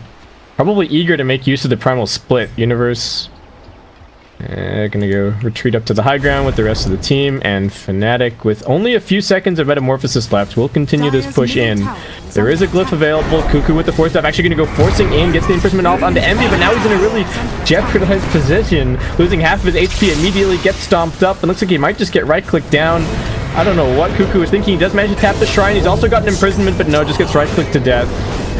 He must have thought that his team had his back, or that they could find an initiation there, but that ended up just being a bit of a mess. Raven does manage to take out the tier 2 at bottom at the same time, and they force Envy's TP. He throws out the Sunder. That looks like Raven should be fine to disengage. I mean, his life to stop the push and get the tier 2 bottom, I don't think that's worth, but Raven at least made it into not so terrible of a trade. Alright, Abed just rushing BKB. Fnatic, this very much seems like they are on the warpath, right? To me, it feels like they're going to finish the BKB on Abed, they're going to get the Vlads on the Brewmaster, they get the Manta on the Terrorblade, and that's probably it in terms of the timing. I get the feeling that they did not want to go late against this PL build, they're not willing to go late against the OD, and TNC definitely seem they're all aboard the late game train right now. OD even queuing up a Midas after that Force Staff. Tim's gonna spot out DJ, roll through, gets hexed up. They are gonna drop down the Mass Serpent Wards, helping to control the space around here. Earth Spirit can at least get off the Magnetize. Nice boulder smash from Tim's and the drag back Silence, but Envy comes in. They clean up the 2 supports. 2-for-1 support trade. Is TNC gonna tap their shrine on the way out? They still have not managed to deward everything around here, so Fnatic still with some vision. Nice spiked Carapace from the Nyx. He still slept for a little bit longer. Universe, no primal split for 40 seconds. We'll get the blink clap. Has Sam H figured out where the ward is? I think he has. And Nyx Assassin also going Midas. Oh, has already picked up Midas. So if they can hold, the late game is looking alright between all the item decisions, but Fnatic trying extremely hard to punish. Radiant's middle tower is under attack. And now Raven gonna get reflectioned up. Cuckoo trying to escape. He does have the Force Staff, getting a little bit further out. Envy just forcing that, actually using the Metamorphosis. Universe still also hot on pursuit. Not gonna be able to get the blink clap though. Cuckoo looks like he's actually out of there. Envy should, I guess they go clean up the mid tier 2. Yeah, they're all Metamorphosis. Yeah. I mean, that Aegis is still running for a little bit while. I don't think they can actually, yeah, I don't know if they could pressure high ground or anything. Looks like this will end up being like a farming Aegis. So TNC's high ground defense is not great, right? They don't really have that much spam. There's like a PL Ags to talk about, but I somehow doubt that Raven's going to be going for an Aghanim Scepter with this build. Looks like he's already got everything planned out. SNY into a Silver Edge. Tims gets the kick away, manages to dodge the stomp. Nicely done by him. Envy with an Arcane Rune, just running around, spitting out illusions everywhere. Going to be shoving all the lanes. And Abed still just farming his BKB. Not necessarily that fast on the Dragon Knight, especially with the item build, but looks like he'll have it at a decent timing. He's got his level 13 now, so they've got the level 2 Elder Dragon form to help out against the illusions somewhat. But Fnatic just still biding their time. They've got cooldowns back up, so I can definitely see that they're keen to make something happen, and they do smoke. It's still only level 1 Primal Split and level 1 Mass Serpent Wards. So we'll see what they go for. There's still a tier 1 standing at bottom. Maybe they try and force a tier 3 so that they can take the shrines. Do you think that's more worth it than just going and taking the bot tier 1 and tier 2? I think walking up high ground against this TNC team might be somewhat scary. It's not like they have a lot of AoE defense. Hold that thought here. Poured out here from Cuckoo. Oh, nope. Gonna get stomped up. Nicely done by Pi, covering the two angles, and now Cuckoo just gonna have to try and fight it out. The Aegis does get reclaimed, but so will his life. Cuckoo down. Dead for 50 seconds. TNC used this as a chance to go mid. Radiant's middle tower is under attack. Radiant's middle tower has fallen. But to answer your question, I think it's going to be hard to push into TNC's tower without suffering some sort of consequences. It might not be like a Pit Lord Firestorm, but if the Earth Spirit is able to kind of come in from the backside, or if Witch Doctor gets a good cast, you could lose a lot of your momentum by failing that high ground push. Fnatic though, going to go straight in, and well, with the Mass Serpent Ward, they might just get a straight up tier 3. They're doing this tower no glyph. really fast. Yeah. All right, nice stun coming in from Sam H. That's going to slow down Envy a little bit. Can they control this up? The PL Illusions dealing pretty nicely with the Mass Serpent Wards, but tier 3 still dropping very, very low. Abed runs in on the front lines. So he's still got his BKB, and with that, Fnatic do just mop up the tier 3. They take a little bit of damage on their own tier 3 down at bottom. The Nyx Assassin Illusions doing their best TB impression, but with that, shrines are open and Fnatic gonna get a huge cash injection in the next couple of minutes. That's the one thing. Fnatic they're actually not that far ahead in terms of towers. They're up a couple of kills, but the net worth and the experience are quite close. But a lot of that is concentrated on this Phantom Lancer. 13k net worth on the Raven PL. He's going for a Shadow Blade up next, which I find a little bit interesting, given that they already have the Nyx Assassin on their roster. But I think the Silver Edge is just so value against the Dragon Knight, right? Being able to break his Dragon's Blood just makes him extremely easy to kill. Is there anything else that's particularly worth it for Silver Edge? I guess also the Brewmaster Drunken Brawler, right? Yep. Alright. Tim's has his Blink, so it adds to the playmaking potential a lot that he has. Highlight Eye just working on Spirit Vessel. What do we have on Mr. DJ? Same thing that he always does. Disassembles his arcanes into an Aether Lens. Goes back to the Tranquils. He loves this. He makes it work. His positioning is always really, really on helps. point. It helps with your positioning. You get to stay much further away. Yeah. I'll dig that. It's pretty sweet. Brewmaster also going for BKB, it looks like. Recipe picked up for Universe. So it's pretty no frills, and the timing is really obvious for Fnatic. It's just a matter of whether or not TNC can withstand it. Cuckoo has decided against the Blink. Against the Midas, I mean. He's decided for Blink instead, and also completing up his Hurricane Pike.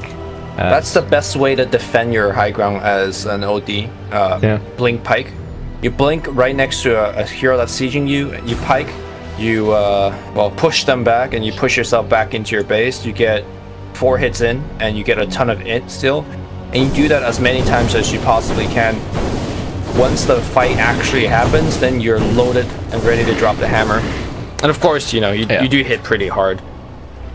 Yeah, the one thing that he will have to be careful of is that he blinks from fog, so that there isn't a precast Hex or something on him. Because that's where that Shackle, because that's some Lewis long arm.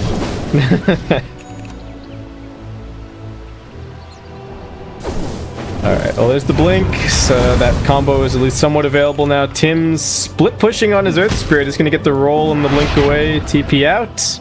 Nicely done. Raven has his Shadow Blade and now queuing up an Eye of Skadi. So, going to be quite difficult to deal with. Still number 1 on the net worth. OD actually struggling with the procs a little bit here. Has opted for the 40 move speed talent. It feels like the 40 move speed talent is just too good, right? Even if you... Oh, something happening up top. They've actually managed to find out the Dragon Knight. Looks like he's in some trouble. He still has the BKB, but he's actually just not taking any damage at all from the illusions. Look at that. Yeah, they really do nothing, especially with that defusal. It's pretty laughable. But, TNC seem to have stabilized a bit. I guess the Fnatic are just waiting for this last BKB on the Brewmaster, and then probably Roshan and go. I don't know if they're really close to any other items. DK almost has a Heaven's Halberd. That's actually going to be so annoying for the OD this game. The Halberd and the Brewmaster are both going to be a real nuisance. Tim, so as always, an escape artist, survives that gank. But you can even read a little bit into the position that TNC feel like they're in this game with what Tim's has on his quick buy. He wants a gem. He feels like they just don't have really enough map control at the moment, or that they need to continue controlling the map well so that Fnatic can't just come and muscle through their base. I guess they still have the slight benefit of the tier 1 and the tier 2 being down their bottom, but Fnatic probably not going to let that stand for very long. And now Aegis and Chi is about to be claimed. Master Serpent Ward's committed, but not really a huge investment for Fnatic. Yeah, the problem for TNC right now is that because they're conceding so much map space, they're unable to actually slow down Fnatic's farm. I mean, if you look at the way that game 1 played out, TNC pretty much dominated the map, and as a result, Fnatic fell further and further behind. And it looks like we might run into... Samh actually has a gem. Oh, they tried for the stun of the universe, but they don't get it off. Can they stop the primal split? They won't be able to. Samh flubbing that really badly, and now Raven might be in a little bit of trouble as well. If they can disengage from the primal split, that would be great, but I'm not sure if they're going to be quite so lucky. And unfortunately for them, Samh is the one with the gem. They feed that over at the worst possible moment. Oh, man. Anybody gonna pick up the gem? Alright, Pilot. Alright, Pie's on. Alright, Universe gonna grab it. And they're gonna force a kill on the bottom side. Cuckoo blink force forward, and now the Hex is gonna be there. But Raven immediately gonna pick up that kill. Alright, and Raven may be looking for more. Envy's coming over to help out. Interested in what's going on over here. They're going to sleep up onto the OD. He's got the Hurricane Pike to maybe push himself away, or he can just imprison. Blink's not going to be quite off cooldown in time. Terrorblade does have the Sunder at the ready. Cuckoo trying to find his way out of here, but looks like no escape. Envy finishes him off. A couple of cooldowns committed for the Terrorblade, the Metamorphosis and the 10-second BKB. I actually don't mind this line of play from TNC because it at least takes the fight away from their side of the map. Right. If they'd gotten that blink stun on the Brewmaster and just maledicted and popped him, that would have actually been quite a good fight. But unfortunately, it gets turned around on them a little bit. Another BKB getting popped out. They want this Samh Nyx Assassin. Gonna stomp him up. Just not quite connecting. It looks like they've actually found Raven as he moves his way through. Universe just gonna go for the clap. Does not have the primal split. That's the third BKB. TNC, if they can disengage after this, that would be huge. Looks like 1437 will probably pay the price for the rest of his team. But I mean, all three 10-second BKBs getting popped quickly. And that could be where the OD actually shines in this upcoming fight. 5 seconds on the respawn. Maybe. DJ's coming in with Mass Serpent Ward, though. I think they're going to just meet up with Envy, drop the Mass Serpent Ward, and just run at this building. Raven, I mean, he does have a Silver Edge. Abed, they're going to banish him up. Buyback immediately from 147. If they can focus down this OD, it would be big. The Primal Split getting popped. And unfortunately, he TP's straight into the Earth Splitter. Along with the Stomp, they're going to lose both supports right off the bat. Along with that, the Mass Serpent Wards are just going to town on this lane of Rax. Envy and the rest of the team going to swarm on over to mid. Envy does not have the Metamorphosis for a little bit, but they don't even need their cooldowns. Cuckoo, what can he get done? He's right-clicking onto Abed, doesn't miss on the first couple of shots, but after that, he's being hazed. He's also going to get hit by the Dragon Tail and shackled down. What can they find? Raven manages to find Pili Die, and now runs himself out of the base. Cuckoo with the buyback, looking towards Abed. Samh scurrying around, has the stun in a second, but Abed does manage to get off the cheese. Universe just dodging everything, and Cuckoo, I don't know if he can escape. They've clapped down onto the Phantom Lancer. Cuckoo trying to slink his way back in, but those disables are just way too much from Fnatic. And looks like Fnatic may have just done it. Raven's in, he's trying to fight up against Envy, but not doing nearly enough damage. Now there's the Reflection. The Invis not helping at all against this gem on Universe. Raven needs another Doppelganger. Looks like he is going to be able to make it back to his fountain. DJ almost getting killed off by Samh. The Drunken Haze not quite enough. Spiked Carapace attempted TP out, but I think he might just get right-clicked to death. Man, that gem drop just turned around the game so much, because all of a sudden that PL just, and the Nyx actually, they just can't play. Yeah, Tim, nice two-man stun. They get the break out of the Dragon Knight. He pops the BKB, trying to fight his way out of this one. 1437, channeling the Death Port. They bring down Abed. Eternal Envy still has the Aegis, but they'll at least get rid of the Metamorphosis. Can they stay on top of Universe? They're doing a good job of canceling his blink. Tim's still chasing after him. Sam H with the Mana Burn. Alright, they finish off Universe. Can they go back for Envy? That's the question. Envy doesn't have a TP scroll. He's running for the enemy fountain. He's going to be able to grab when he pops the BKB. And that'll be the end of that. Does manage to TP out. Meanwhile, the mid melee barracks get cleaned up, it looks like, by the illusions and the siege creeps. And despite a hold from TNC, I mean, Fnatic got everything that they could have wanted. I mean, bottom lane is even gonna end up dropping. I mean, the other thing about this game is that let's pretend for a second that TNC still have their main base, right? Like, let's pretend that Fnatic was unable to get the top and middle racks. They still have map control, and keep in mind that they have done 2 rows so far. The next Roshan give Shaman the Refresher Shard, and if they retain map control for that, they just double Serpent Ward for a lane. So I do feel like there's a huge sense of urgency for TNC, and that's why they bought the gem. They just need to wrestle back map control ASAP. And honestly, they have been very unfortunate. Samage now runs into another sentry. DJ just gonna lock him down. Tim's comes rolling in with the silence for the save. That's gonna do at least some work. It will be able to clean up the wards. Envy coming through, drops the reflection, looks towards 1437. Does he have the meta? He doesn't, but he doesn't even need it. He 3 shots for the poor Witch Doctor. PL still on the run. Envy charging forward. Tim's roll away, but doesn't actually have any rocks left. The constant fighting has left him with no resources, and he's just gonna be completely killed off. Universe in front of him, Envy behind. And this is looking like it might just be it, Lumi. It's like you've been saying, Fnatic still have map control, could wait around for another Roche if they really wanted to, but at this point, they just seem so strong. The way that Fnatic is itemizing and going for this timing push as they find Sam H, but he blinks away, but he's actually stuck up there. Do they have the vision on him? Oh god, how's... There is a path through there, I'm pretty sure, but... Yeah, there is. But I think they thought that he blinked over the trees. But I was saying this this triple BKB timing, this really is reminiscent of the Chinese team. This is kind of what they all do. Triple BKB timing push. Just make a couple of heroes on the enemy team completely useless. In this case, it's actually the vast majority they're going. Envy taking a little bit of damage here. Does still have his BKB, gonna pop it off. Has the Sunder at the ready. Not really gaining very much HP off of 1437. Raven now popping a BKB, but just getting mowed down by all the illusions.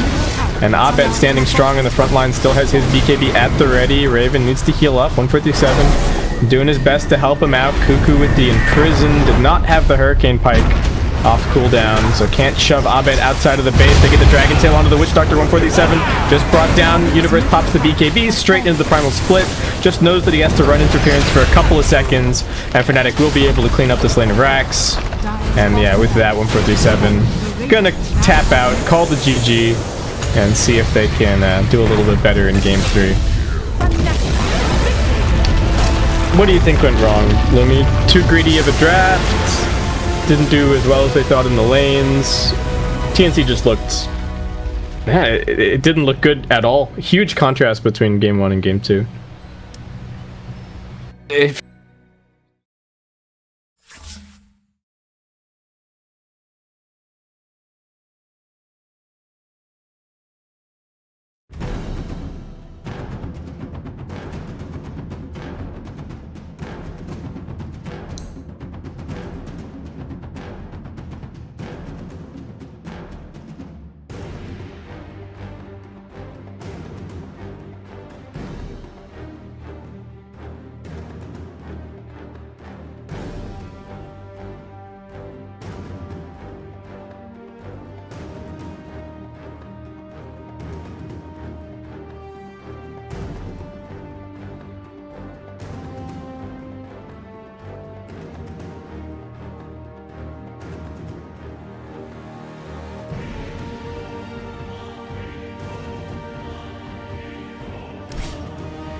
5 seconds remaining. Fnatic's turn to ban. TNC's turn to ban.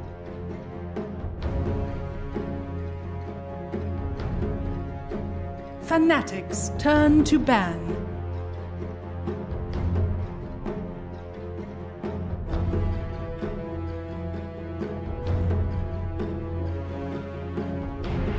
TNC's turn to ban. Fnatic's turn to ban.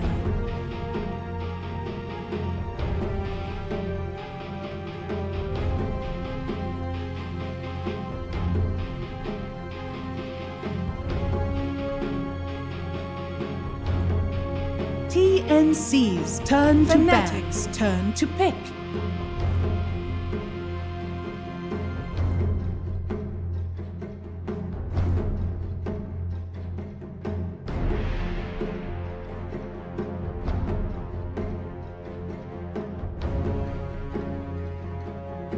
Seconds remaining. 5 seconds remaining. TNC's turn to pick. Night Stalker.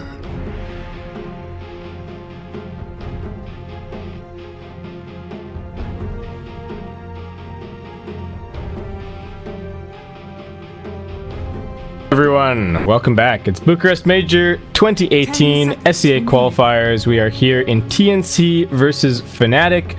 This is the semifinals of stage 2 of the qualifier. It's game 3. This is going to be the last game we're covering tonight, and it all comes down to this. Winner advances into the grand finals, which are going to be played tomorrow to try and secure their spot in the major.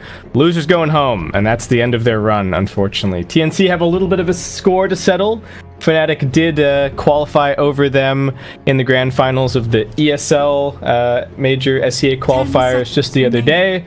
So we're going to have to see if they can punch their ticket, or if this new Fnatic roster, with a couple of changes, are going to be the ones to take the series. They took game 2 in very convincing fashion. It was kind of an all-in push, and TNC got swept over without looking like they really had anything to say about it. But maybe a little bit different in this game. I'm Basket back once again joining you guys, and joining me is Lumi.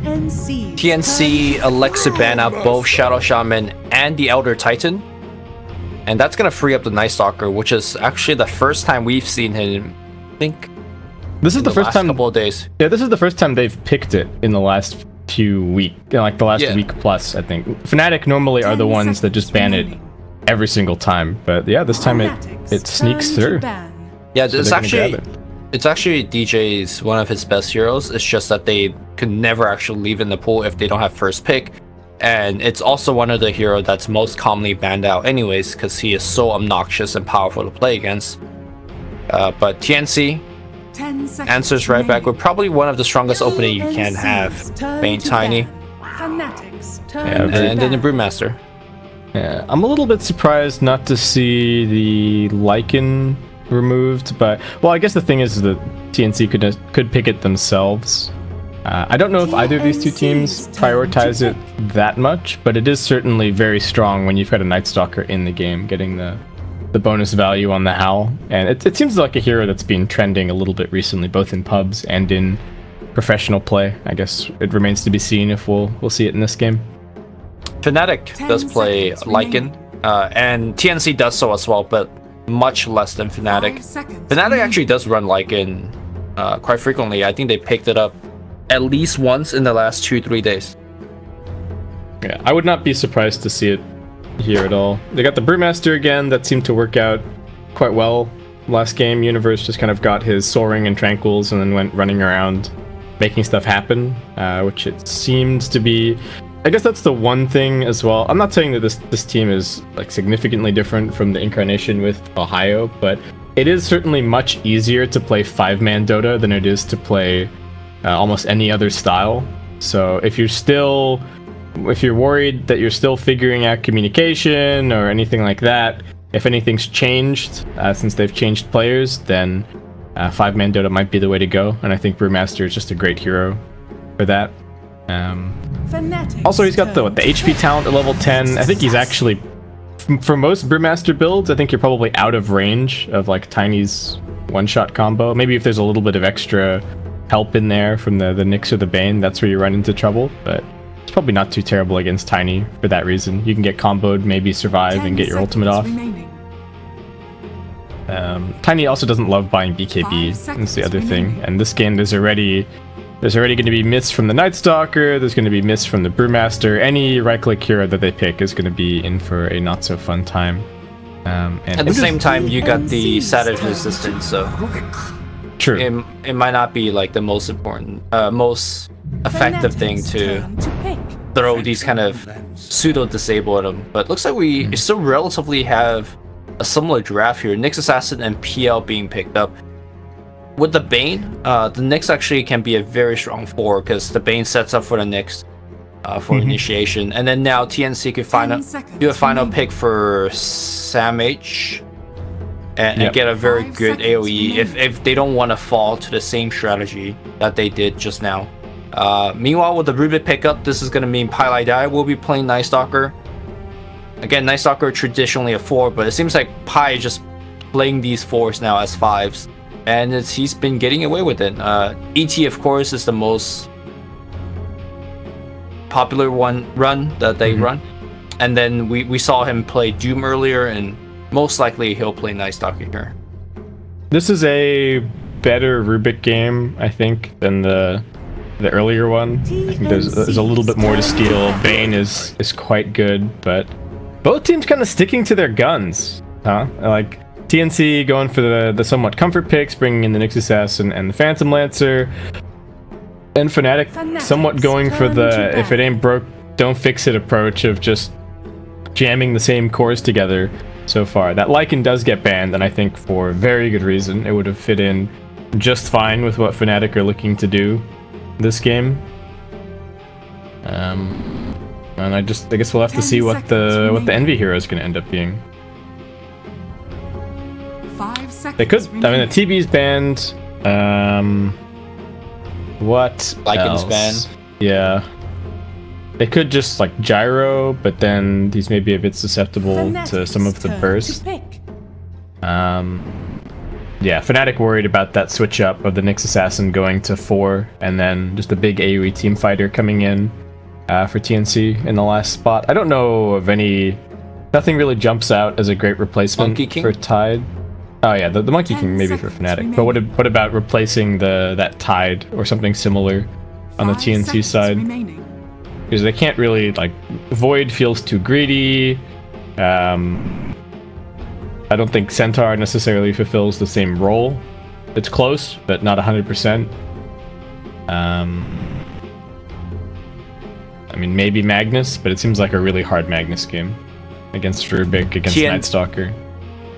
When in doubt, pick Pitlord. Yeah, maybe. It's actually a pretty good. I think it's a pretty good Underlord game.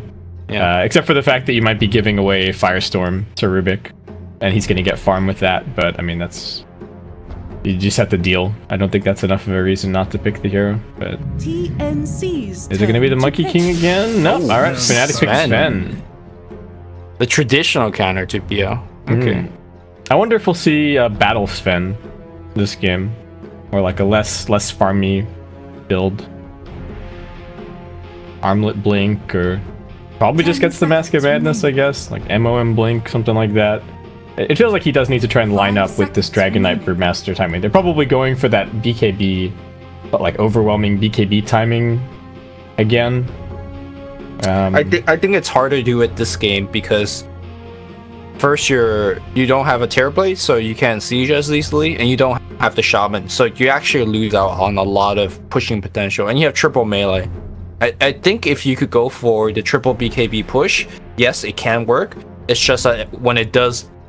If it doesn't work, then you're in a lot more trouble because the plan B is not necessarily as good. Okay, so they pick Batrider, they get some more single target lockdown. I like this against the Sven, the DK, the Brewmaster. Is there any way this game that TNC can go aggro and then try and give the Bat like a 1v1? Because surely that's a decent 1v1 for the Batrider, right? Against the Brewmaster? Yeah. So it would be nice if they could just pin them in a tri-lane versus tri-lane. It's not that Fnatic's tri-lane versus tri-lane is awful. Rubik's may be a little bit weak in that scenario, but they might be exposing themselves to the Rubik Night Stalker just running around and killing their Tiny a whole bunch. So, tough call, but it could be the decision that makes or breaks this game. 10 seconds remaining. 5 seconds remaining.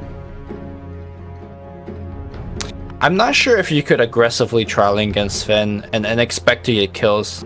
Like, Warcry is such a strong defensive ability. Maybe.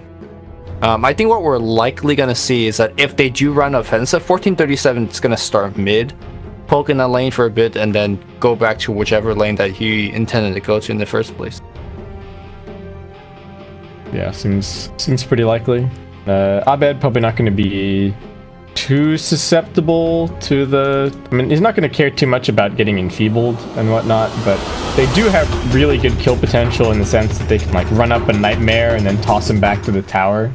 Something like that. I feel like they actually have kill potential in the DK situation with the heroes that they do have on the TNC side. So it depends on DK's overall HP, I guess. Like, even if he's under tower, if he's full HP, he kind of just walks it off.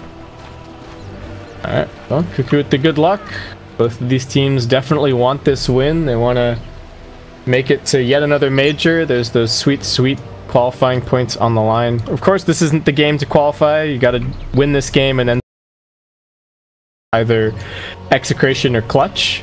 But I would say that whichever team wins out of whichever team wins out of these two will probably end up winning that final as well, more than likely. So, or they're the favorite going into it. Oh, this is a big look at the smoke movement from Fnatic. This is everybody. Who are they going to find? It will be 1437. He is going to get stunned up. No way for him to really escape. Who are they going to give the first blood to is the question, and it will end up being Universe who grabs it. All right. Nice for him. Raven, all he can do is just stand there and watch. I don't think he even moved. He just like probably moved his camera over, saw that 1437 was dead, and stayed exactly on his spot. I thought we were gonna get a game without a pause. Psych. Is that how you know that Envy is level 1 smoke ganking you? He does it if if Fnatic don't pause the game. Oh my god. It's like the PPD, like the 2 lines for good luck, have fun. you're smoking. That was a great moment against you're playing against Mason, I think. Oh, the mind games, Lumi. The mind games. Do you think when Cloud9 went up against Vici Gaming at TI, did they pause the game before they smoked to Roche and then lost that best of 3 series? I don't remember. Are you allowed to pause the game right at the beginning at TI? I feel like it doesn't happen very often. I'm sure. Probably not. Find a reason and be like, my chair. Yeah, my chair is the wrong height. Like, no, and just the lever, dude, just the lever. But again, Fnatic with this show the actual offlaner and then use the melee support to steal the wave. It's pretty interesting. It seems to, it's been working pretty well. I don't know what the counterplay really is, because it could be either of them that's actually going for the wave steal. So if you go and wait for Pi, I'm sure if you were staring at Pi, then Universe would actually just do it himself. Got some damage on Tim's. He won't be able to get the stun off. Let's get lifted back up. Nicely done by DJ. Sam H just laying down mad sticky stacks. Hardly anybody has any CS just yet. There's enfeebles and harassment and wave pulls, so everybody's struggling somewhat. But I like this decision to put a lot of pressure on the Sven early on with the Nyx Assassin and the Batrider. I mean, it's kind of what Fnatic are doing with the Night Stalker in the offlane, but he's opting to steal the wave instead of actually pressuring. Abed manning up 2v1 on mid lane. As manly as he can be against the people. Oh, was that glyph to stop him getting the last hit? I mean, that's the way to go. I'm surprised that people don't do it more frequently, because you generally don't need glyph so much later. Yeah. Well, there you go. I mean, I bet even pushing it in under the tower a little bit more. This is a triple range creep. How many of these can Cuckoo actually get? Set him up 1437. There you go. Oh, which one will we choose? Oh, they messed it up. He could have gotten the one that was already damaged, but he wanted the guaranteed. Oh, it turned out it wasn't guaranteed because 147 did not alley-oop him. That should help. Okay, Nyx Assassin is actually the one farming up here, or he has been. Tim's getting 6 CS, gonna be able to pick up some boots pretty quickly. Sam H, interesting build. Point in the flame break early on. No Firefly just yet. What do you make of this? I guess it's maybe to help set up with the Nyx Assassin. It's actually decent damage, but let's see. How's his bottom lane going? Raven's still getting some farm. Universe 5 and 4. Raven 7 and 6. So the lane pulling maybe not having the completely anticipated outcome. If somebody was down here, Raven would have already slammed Pylai into the tower, but unfortunately for him, everybody is showing on lanes, and they're just running 2-2-1, so poor old me gonna be defend for himself. Ooh. I feel that... Oh, that was... lagging. Yeah, that was a big lag. I feel that even if you have somebody there to toss Pylai back, I mean, Night Stalker is such a tanky hero. 6 base armor, he's got boots, he's got Style Shield. He probably survives that. And you know, they're making a trade-off. It's like, okay, well, instead of giving Raven a better lane, they want to shut down Abed, which is fine. Yeah, it's not really happening though. Abed's still just muscling through everything. He's got his Soul Ring. He's got the 2 points in Breathe Fire. 1-4-3-7. Abed with 38 base damage is actually like out CSing everyone. Yep. That's crazy. Well, down bottom. Alright, they're going on Raven. 157's down here. Raven's got the toss. Looks like this should be our... Well, not our first blood. That kill was on 157 earlier, but... TNC do manage to find a nice little rotation. Right as 147 leaves the mid lane. Eternal Envy. Does have 16 wand charges if they want to try and go on Tim's, but... He is just being such a nuisance. I mean, look at Envy. He's only got 5 CS. They don't have any way to protect this Sven's lane, really. I mean, they could bring Pi over soon. That might be what they do. Try and get a kill up there and start creating some space. I imagine that's what exactly he'll do during the first Nightfall. If he takes both these bounty, he hits level 3, and then he'll probably rotate up top now. And does not have a TP just yet. Stops for the second point in the void. Unless you set up a kill here? I don't know. He may have been scouted. There's actually a Radiant Obs just over here blocking out this camp, so they probably know that he's down here. Raven's gonna spot him now. The creep wave's under the tower, doesn't toss him all the way to the range creep. It's just gonna be a little bit of harassment. It's no kill. Doesn't even have enough mana for the avalanche, but alright. Knowing that the Night Stalker is down there, Tim's moved forward a little bit more aggressively up top. DJ doing his best to zone him back with the Fade Bolt, but Tim still has Nyx regen, so he's gonna be A-okay. Mid lane is still pretty much a wash, but the Phantom Lancer, I mean, this is what you were talking about, right, Lumi, with the Dragon Knight, that you start to hit this point where he just wins the war of attrition against a lot of heroes because he just out-sustains you. I'm surprised. Who's gonna have to go Shrine. Yeah, well, he's just brought us off and Ooh, Raven might be dead.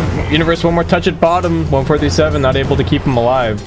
And Universe able to just salve up and keep on going. Alright, Pi's patience down bottom works out. This has got to be one of the most least effective Bane games I've seen. And it's not like 1437 is doing anything wrong. I just feel like Fnatic's playing around it very well. Like, Abed just says, okay, I'm going to last it under Enfeeble, no problem. And on the bottom side, they are... And the Bane Beam there is also not preventing any kills. Alright. Universe, long toss back all the way underneath the tower. Can they kill him here? There's the avalanche. He's got the wand charges. Just gonna run for it. He's a very tanky boy. Toss the Bane, however. And that'll be the end of it. Alright, nicely done by TNC. Bane ran all the way forward, nightmared, ran all the way back to the tower. And still got that kill. Abed, level 6, has the Dragon Form pops. This is lining up with the Siege Creep push. Pylai and DJ both rotating through. Cuckoo doing the same build again, only 1 point in the Spirit Lance. I think this build makes a little bit more sense against the Dragon Knight, where I don't think you can really harass him that much. Stun gonna miss. Tim's in 1437 very keen to hold onto this tier 1 tower at mid if they can. Abed a bit too tanky to do anything about. Still has 10 wand charges in reserve.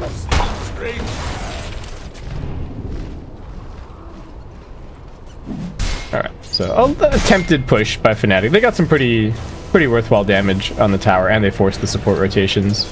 Sam H is finding really nice levels and some pretty decent farm up top. Envy is still behind and working his way through the jungle to try and catch up. 3 points up in the cleave. There's a little mini stack here for him. He could stack it again.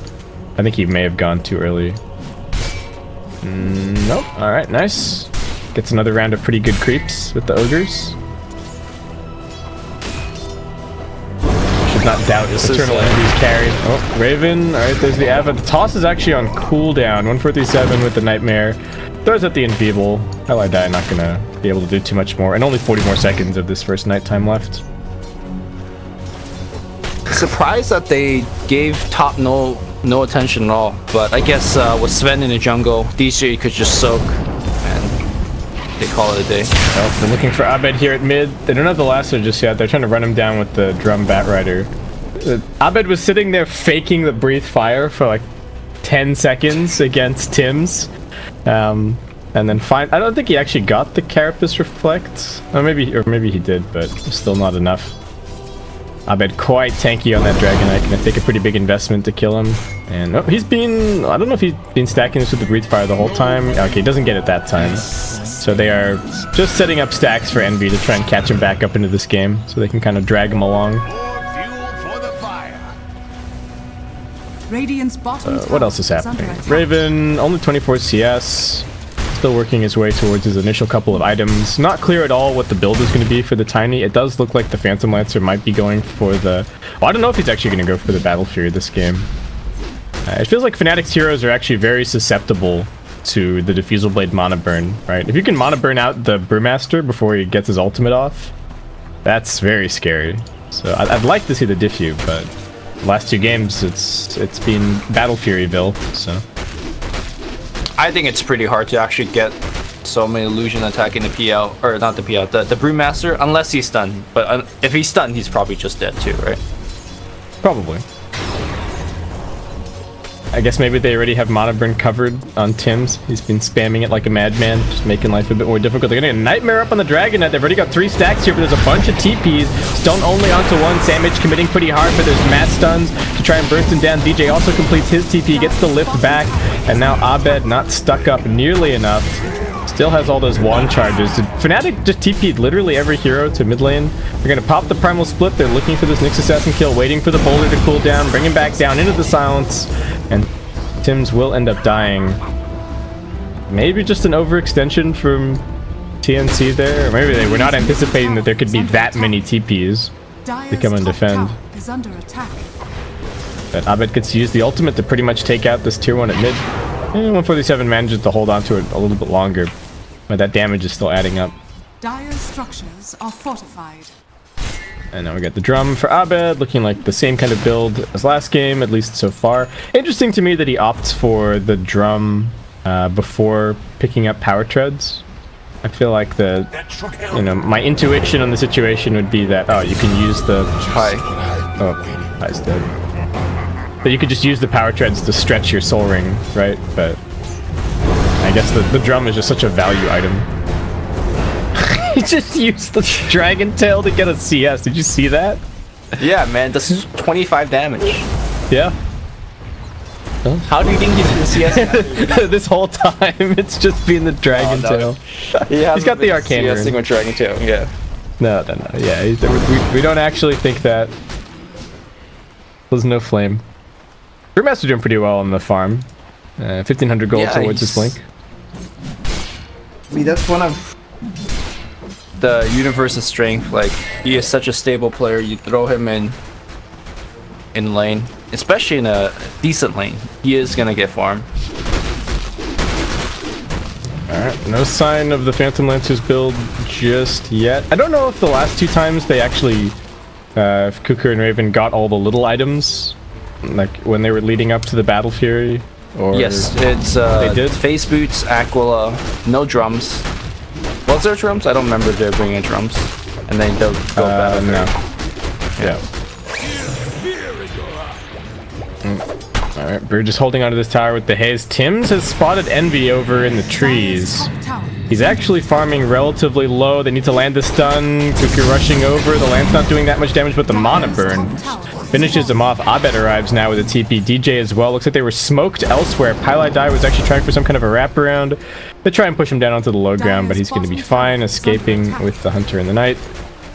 And Fnatic now looking for a little bit of a turnaround. They do have that Primal Split ready to go once again. They actually spot the Phantom Lancer, going to silence him up, and no escape whatsoever for Cuckoo.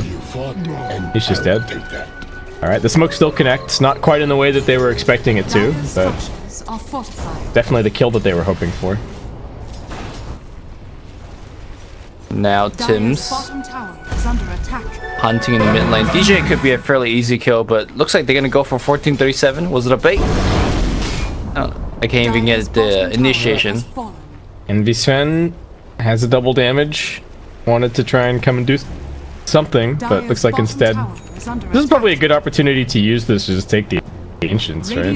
Pop ulti and clean it up. Standing right on top of a Radiant Observer here. Tim's, what's he gonna go for? Tries to lob at the stun. Raven coming around the corner with the Avitas combination at the ready, but they have to be a little bit careful of this Brewmaster. Alright, Envy's just popping the ultimate for some farm, but now they get the Fiend's Grip out onto the Brew. Can they burst him down in time? They're holding onto their spells. The toss.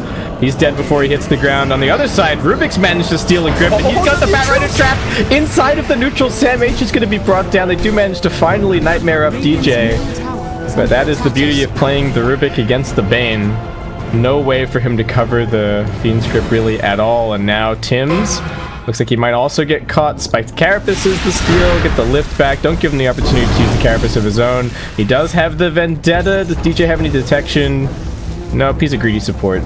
And Tim's just gonna make it out of there. Pylai Dai buys the dust and puts it in his stash as a response. So, can they cancel this? Yes, they can. That Primal Split comes out just that little bit faster these days, and Raven gonna get silenced up and looks like just run down. Can they give this last hit to Envy? Would be nice if they could. He's actually got an Avalanche soon. Now they're gonna leave it to Universe to finish the kill. And Envy straight back to farming. Up top, they've actually managed to jump in onto DJ, and Cuckoo mows him down. He is, in fact, going for the Battle Fury build once again on his Phantom Lancer. Perseverance flying out. Have you become a fan of this build, Lumi, since watching these couple of games, or still trying to get a read on it? I'm just wondering, like, if it's necessary, because I feel like the feasibility lets you fight your way into being ahead, but I guess this is much more consistent. You could jungle much better as well, which is, you know, PL could always jungle, but now he could do it the next level. I feel like it's kind of looking at Doppelganger and being like, oh, well, this is kind of similar to Time Walk or Anti-Mage Blink, so why not just play like one of those heroes? Which goes against the conventional wisdom of max your nuke first. Ooh, Tim's is going to be able to spike Carapace on these creeps to easily set up on Envy, though Envy is actually suspicious. They got the dire scan. He realizes what's going on. Tim's still hunting him. They're going to cut for the shorter path. Tiny does actually have Blink to close the gap if they can just find this opportunity on Envy, but if he's standing right on top of the shrine, it's not going to be so easy. And yeah, Raven instead just clears up the wave a little bit, backs out. Got some DK illusions floating around. They do get a stun onto the Nixus S, and now Tim's in a bit of trouble. Pop the spike Carapace. Can they stop him? No. TP out. Very nice. Wow. DJ couldn't Fable? Oh, yeah, maybe he could have. I mean, he got the steal off, which is slightly longer range, but maybe a bit of a mess up. He's just going for a drum. Pi, what's he got? Doesn't even have his phase boots yet, so he is actually... I mean, he's ahead of the Rubik in terms of the net worth, but it does look like he's going to end up being the 5 once again. It's a decent game for a farmed Rubik. See what DJ can do. He's certainly a magician on his Shadow Shaman, but Rubik a little bit less consistent to have an impact on. But the ceiling is that much higher, right? In terms of if you get the right steals at the right times and the enemy team isn't expecting it, can easily win a fight. Envy's still just using ultimates to farm, no big surprises. He's kind of playing like a Medusa, just farming the Tricamp stack, the Tricamp area. He knows that it's really safe over here.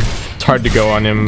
The Nyx Assassin has been hunting him this entire time, so he's, I think, 100% right to be a little bit wary. But yeah, TNC haven't been able to find him. They probably feel like the Dragon Knight is too much of a commitment to kill. Like, he's 1900 HP, already working on his BKB. Yeah. Dangerous thing is that if you go for him on a tower, he survives long enough. And then they found Envy. All right, there's the grip. Avatos. He can't dodge them forever, and TNC will finally find him. Oop. Envy is just in Struck City. He was like about in the middle in terms of net worth, but finally farmed his way back and then just straight up died. Oh, Cuckoo, he's used the doppelganger. He just needs to hide in amongst the illusions. They've got the wrong one. He's still just playing dumb, trying to run away with the fake one, and that will end up fooling Fnatic. But now DJ, can he escape? He's still holding onto the spiked carapace. He has his wand charges as well. Cuckoo just getting baited in a little bit further. They get the stun off the doppel forward. DJ almost dead, gets stunned up, and now Raven arrives. Avatos combo that's still being wary of Universe with his ultimate ready to go. But alright, they're just gonna end up getting the Ribbit kill and then back themselves out. TNC, we've seen them translate very small leads into like really good map control, and they have opened up the map a little bit more now that they've taken out this bottom tier 1. Do you think that's just the kind of road that they're looking to take here? Ooh, 1437 just barely getting the Nightmare off. It looks like Pi should be able to cancel his TP, and he is going to end up dropping. Maybe he wishes that Universe had actually used the Primal Split. He's still running for it. Gonna try and throw out another Enfeeble before he dies, but down he goes. Looks like we're gonna see a relatively same item though here from Universe. Goes BKB straight up. Although I don't think this is as good of a BKB game compared to the last one. Namely, both Bane and Batrider goes through it, so... Yep. I don't know. Yeah, I guess they're just trying to hit that mass BKB timing, but yeah, you're right. What is it really protecting him from? The Nyx stun, tiny combo. Oh, Cuckoo getting very low. Doppelganger's on cooldown for a little bit. Can they finish him off? Doppel away, needs to try and fake them out, but I don't think he's going to be able to. There's just way too many Fnatic heroes here, and he will end up being brought down. That's a Primal Split used for just the one kill. And let's see if Fnatic can segue this into anything else. Don't forget that maybe not. If you use the spell magic from your Storm Regent onto the PL, the weak ones just instantly die.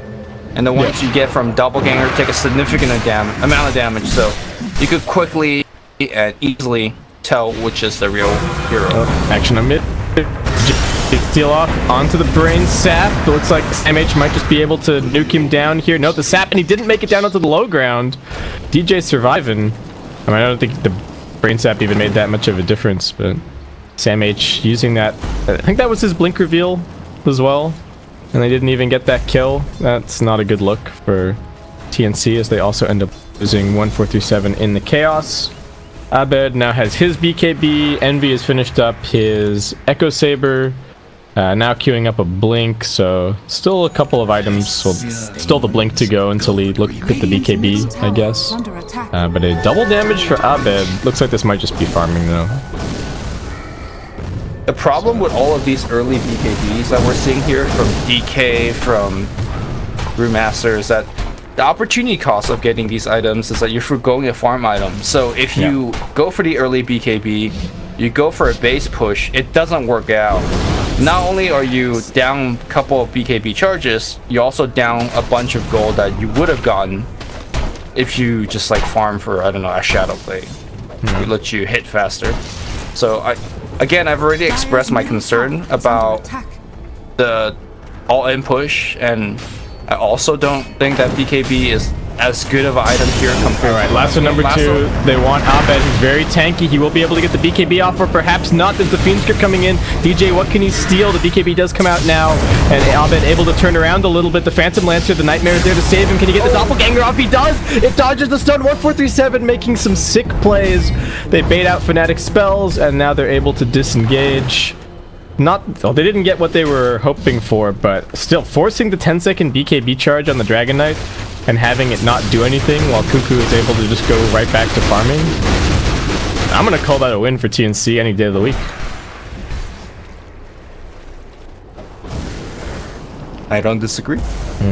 Dire are scattered. And with that, TNC might even be able to go make something else happen in a minute. They know that the God Strength is down.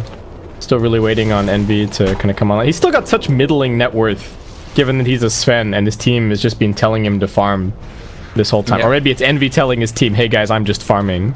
But either way, still behind the Tiny and the PL. But yeah, maybe that's the Battle Fury PL for you. Does have to go for a Manta this time around. There is the PL silence to deal with. So definitely important to have. How do you feel about, like, it's not even, I don't think it's even necessarily about the late game here, but my concern is that Fnatic don't necessarily have the tools to catch the TNC split push. And if they're running around the map trying to catch split pushers, looks like they might have the PL dead to rights here. Primal Split's gonna get popped, the silence is wearing out pretty quickly. Breathe Fire comes in and Universe will be able to mop him up. But I mean, TNC, they're like a Hydra. They, you chop off one head, meanwhile, Tiny is still just split pushing top. And everybody on Fnatic has to run over there. And they have to move as a group, otherwise the Nyx Assassin is going to be setting up kills. Top lane here. Hold that thought. 1437. Yeah, 157 dead. And the Nyx Assassin getting caught on top of a sentry. Alright, well, never mind. They can apparently very effectively slay the split pushing Hydra that is TNC, or at least during nighttime. A lot of that being set up by Pi. Surprised that we don't see the classic Roshan attempt especially after getting 2 heroes killed. I guess the respawn timer is pretty low, and now they're kind of stalking Sam H.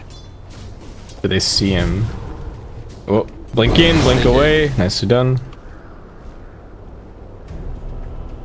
Got his 4-staff up as well. And Pi looking towards the gem next. Raven blinking after him, but not nearly fast enough to catch that kill. And Fnatic, who will just pop the dragon form, and Abed takes out this bottom tier 1. They might even set their sights on the tier 2. Just look straight ahead and keep on pushing. I mean, there is a glyph, but what are TNC in a position to threaten? Raven is kind of threatening top, but still a little bit wary. Does he see the Night Stalker at mid? He does not. And Pi actually getting the silence on the right target here. It is going to be daytime in just a second. Dragon Knight TPing his way in. And Fnatic still holding on to this tier 1 tower at mid lane. They've actually done a really good job of keeping that map control for themselves. It's quite a close game overall. Yeah. Although, I feel like every passing moment that goes on, I favor Fnatic less and less. So, they should kind of do something that end the game faster. Smoke broken by Tims. He is going to get dusted, but he runs to the... Oh, he doesn't get dusted. Just missed. Runs to the north. Oh, that sucks. They just got the Blink Dagger picked up on Envy. They really wanted to go and get their Sven involved in the game for really the first time. I mean, he's been farming for like the last 24 minutes. But looks like still no dice. Tims, what's going to happen? Oh, there's a gem on the Night Stalker. Pylai dies hot on his trail. And I don't know if Tims is going to make it out. You will be able to pop the Spiked Carapace in just a little bit. Have they used all of their stuns? You're going to try for the TP out? No, they've got the Envy stun, they've got the DJ stun. They're still fine. He buys a little bit of space, but still nice kill to get. Man, I can't believe that it's 25 minutes of gameplay and both teams still have tier 1s up. Yep. I mean, everybody has been farming a bunch. Yeah. Is this what we signed up for? Not really. I want another game like Game 3 of TNC versus Geek Fam. That was... I mean, we could still get there. We still got time, but so far it's a little bit of a snooze fest. All right, tier 1 finally brought down. Raven with the toss. Ends its life. Puts it out of its misery. Abed... he's just going for an AC. Still, they're playing kind of team-oriented. Universe is going to be going for a Lincoln. I don't even know if this is so much for him. Though it is actually quite important that I guess he has it. It doesn't block the Nyx stun, right? So it's mostly just the lasso and the grip. They're going to drag the Dragon Knight back into that Fiend's grip. Can they burst him down? Looks like they should be able to. Eternal Envy right-clicking into Raven, but he's not actually doing that much damage. Now the fight, Carapace reflects onto the cleave. Wow. Tim's just setting him up to get bursted down. Abed fought back into this fight. Can they actually find the Phantom Lancer? He's got the doppel. As soon as he gets out of the stun, Cuckoo just running for the hills. Pi, DJ, and Abed all hot on his trail, along with the Fire Panda. Looks like those last couple of auto attacks will finish it, but big investment from Fnatic just to come back and grab that secondary kill. What can they actually get done with just the Dragon Knight and the Panda? Well, looks like push out lanes a little bit, but TNC once again on the split push path. Sam H cutting waves, Raven clearing out bottom. Fnatic gonna try and use this as an opportunity to apply some pressure in the Radiant jungle. And Pilotai does actually see Tim's. Yeah, he's after him. Just makes it into the fog. Gonna try for the TP out. Alright, Pi a little bit, I guess I want to say trigger happy on the Void, but if he hadn't voided, then nobody would have been able to get close either. So, looks like Tim's was A-okay. Yep. Pilotai, by the way, has a gem in his inventory, looking to get some D-ward, and look at what he's queuing up as well. BKB next. I guess they were really loving their BKB timing push. Yeah, seems to be the idea. Alright, TNC with the smoke. I don't know if this was scouted by this dire Obs. Looks like maybe not, judging by the fact that Envy's still just sitting here farming. Blink coming off cooldown in 3, 2, 1. No, he gets lassoed at the very last second. Straight back into the Fiend script. They're wasting no time at all. The Sven very quickly dealt with, and that is one of the problems with the Sven this game. He doesn't play very well against the lasso and the Fiend script. And TNC, even though he's caught back up a little bit in terms of farm, I mean, this is not where you want to be as a Sven, right? You want to be top of the net worth. But even though he's caught back up, TNC are still just kicking him right back into the dumpster every single time. And now into the pit they go. Sam H, no lasso. Tim scouting a little bit. Universe gonna jump in. Does manage to get the primal split off. Raven being controlled. Abe with the BKB, right clicking away. He does manage to make it a little bit further back into the pit. He will not be able to escape the Invis rune. Not helpful at all against the gem. Cuckoo also diving into the back lines. He finishes off DJ. TNC now taking this high ground for themselves. 147 gonna lay down with the Enfeebles. Abed outside of his BKB now can be controlled and is actually being burned down a little bit by the Firefly. They just muscle through him. Cuckoo, too much damage. There's no diffusal blade, but he doesn't even need it. Just right clicks through. And with that, it ends up being a 2-for-2 overall trade. We do not have any other buybacks being expended. They will be able to force them away from the Roshan pit. And Pi getting another couple of D-wards. The map is getting very dark for TNC, but still winning these fights. Yep. Oh. Pops the ulti, jumps in, they get the silence under the Bane. 1437 gets popped. Alright, yeah, this doesn't look like it's actually gonna be Universe's Linken's. It's Envy's Linken's. And Envy gonna be going for a BKB. I mean, they do still have quite a few ways to pop the Linken Sphere, so Universe is gonna have to be really on point with how he uses it. I'm a little bit surprised to see the Linken's instead of maybe a Lotus, but accomplishes kind of the same thing, I suppose. For protecting Sven from grip and lasso. Sure. I mean, this is a little bit better against lasso, but same difference against grip.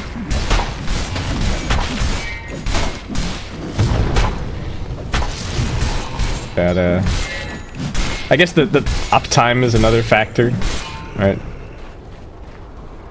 Just keep it on the Sven at all times, at least force one spell to pop it. Phantom Lancer, what's he got? He's going for a Linken's as well. I mean, if he doesn't get silenced by the Night Stalker, we've already seen that it is insanely difficult to bring him down. So if this also removes the Sven stun or the Dragon Tail from the equation, then that's going to be pretty scary. And Fnatic, I mean, they're hanging around Roshan, but is this a good Roshan decision? They pop the God Strength. It's dropping relatively quickly. There is going to be a Phantom Lancer illusion scouting it out in just a second. They know that it's below half HP. Tim's going to come scurrying over. He does have the Force Staff. He can go into the pit. Highlight Eye going to do his best to run interference, and they get the lift up onto the Bat Rider. The Nightmare might be enough to save him. He gets the Force Staff up onto the high ground. Eternal Envy finishing off the Roshan at the same time. He grabs it. 1-4-3-7, getting chased down by the Pandas. On the other side of this fight, he gets tossed up as well by the Boulder. They get the lasso onto the Night Stalker, trying to burn Highlight Eye down, but he's just so tanky. They're forced to commit the grip. They toss Envy into the midst of this fight as they also jump in with Raven. Envy trying to run away with the Aegis. He doesn't have the God Strength anymore. Abed is the big damage dealer that's left. Cuckoo still surviving. Great stun from the high ground by Tims, and now they've got the gems secured. Envy's going to be coming back soon, but doesn't really matter. Blink away, but it's straight into the waiting arms of Tims. Nice Carapace reflect on that stun, and Fnatic choosing to chase after this fight after the God Strength is used.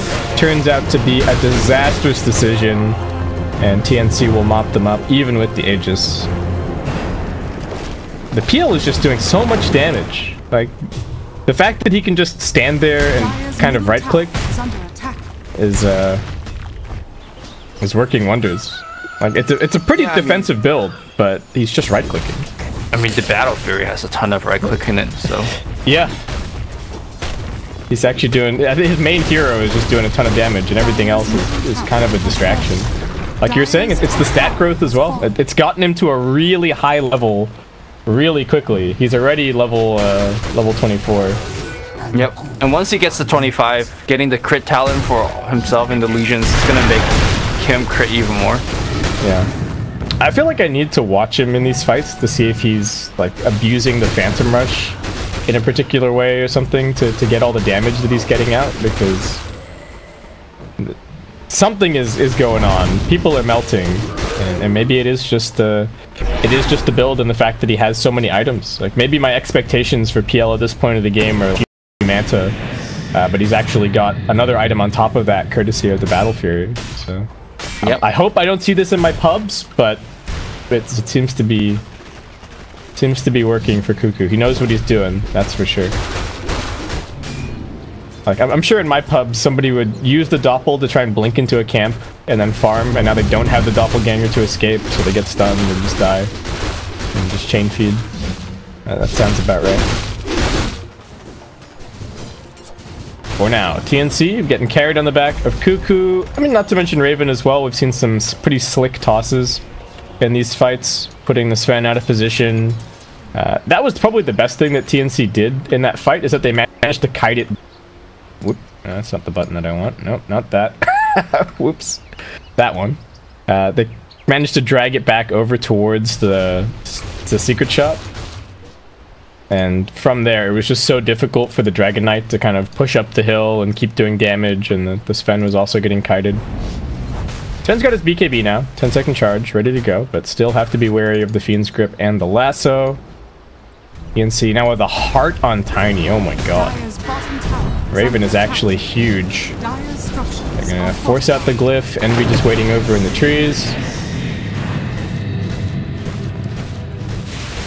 Bat Rider's got to be very careful initiating. If he jumps in and gets immediately telekinesis or silence, then he could just die. Of course, he's got BKB. Yeah, he can activate the BKB, but as we've seen from Fnatic, they can have the chain stun to burst somebody down. They're smoking out. Dire scan, revealing that there are still some TNC heroes hanging around in the area. It's on the flat ground here. Who can they find? They're actually going to run straight in with the Nyx Assassin. Tims gets blown up. Who can they escape with now? It's on top of the shrine. This is a dangerous place for TNC to fight. And looks like they are just going to leave the Tiny for dead. Everybody else going to go and scatter. Cuckoo will do his best to push out the lanes and hold on to this in the interim. And he almost has a butterfly. Oh my god. The PL's net worth is just scaling and scaling and scaling. Universe going to be going for a Shiva's up next. I guess what Sven needs an MKB after he sees the butterfly. Yeah. I don't know if he has any way to combat that without the MKB. Yeah. And what else? Pi is just going for an Ags.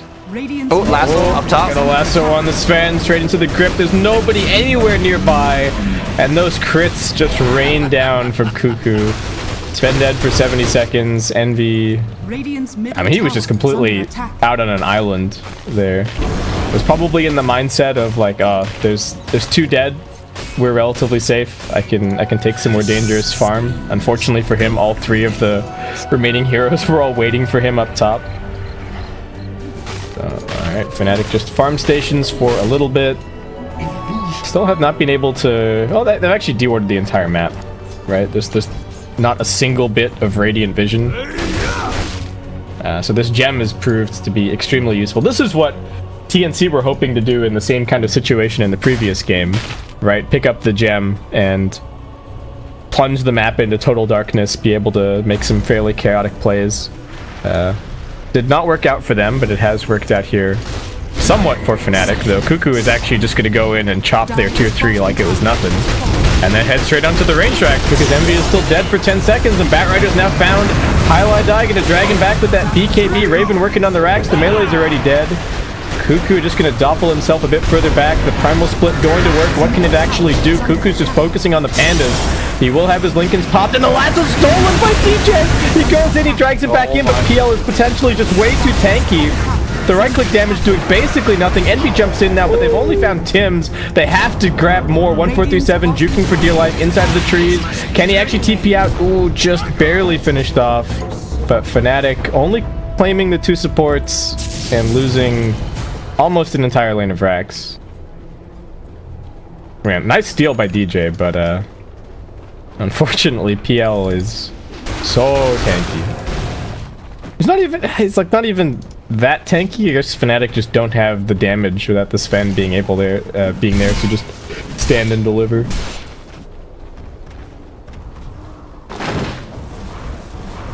And with that, back to waiting, back to farming. Sven's got level 21, Dragon Knight level 24, opted for the Dragon's Blood regen armor. What else? DJ level 18, picking up some cast range at level 15. And Cuckoo, what is the next item going to be? He's got 4.5k gold. I mean, if he really wanted to, he could get a heart, but I don't really see too much incentive for that. He got heart the last time, right? Well, last time he got like SNY Scotty, and he was playing against the Doom. And then yeah, then he queued up the heart. This time around, Abyssal Blade. All right, I like this. It's even more tanky. Gives them another way to control heroes through BKB, which has been like the one thing that Fnatic have been trying to rely on, is the fact that their BKB cores are a little bit more difficult to control. As we've seen with the Fiend Script and the Lasso, it's not that they're completely uncontrollable, but that's going to make life even more difficult. TNC now just going to mop up the shrines, maybe wait around for the Roche potential respawn in 5 seconds. Don't know when that's actually going to be popping back up.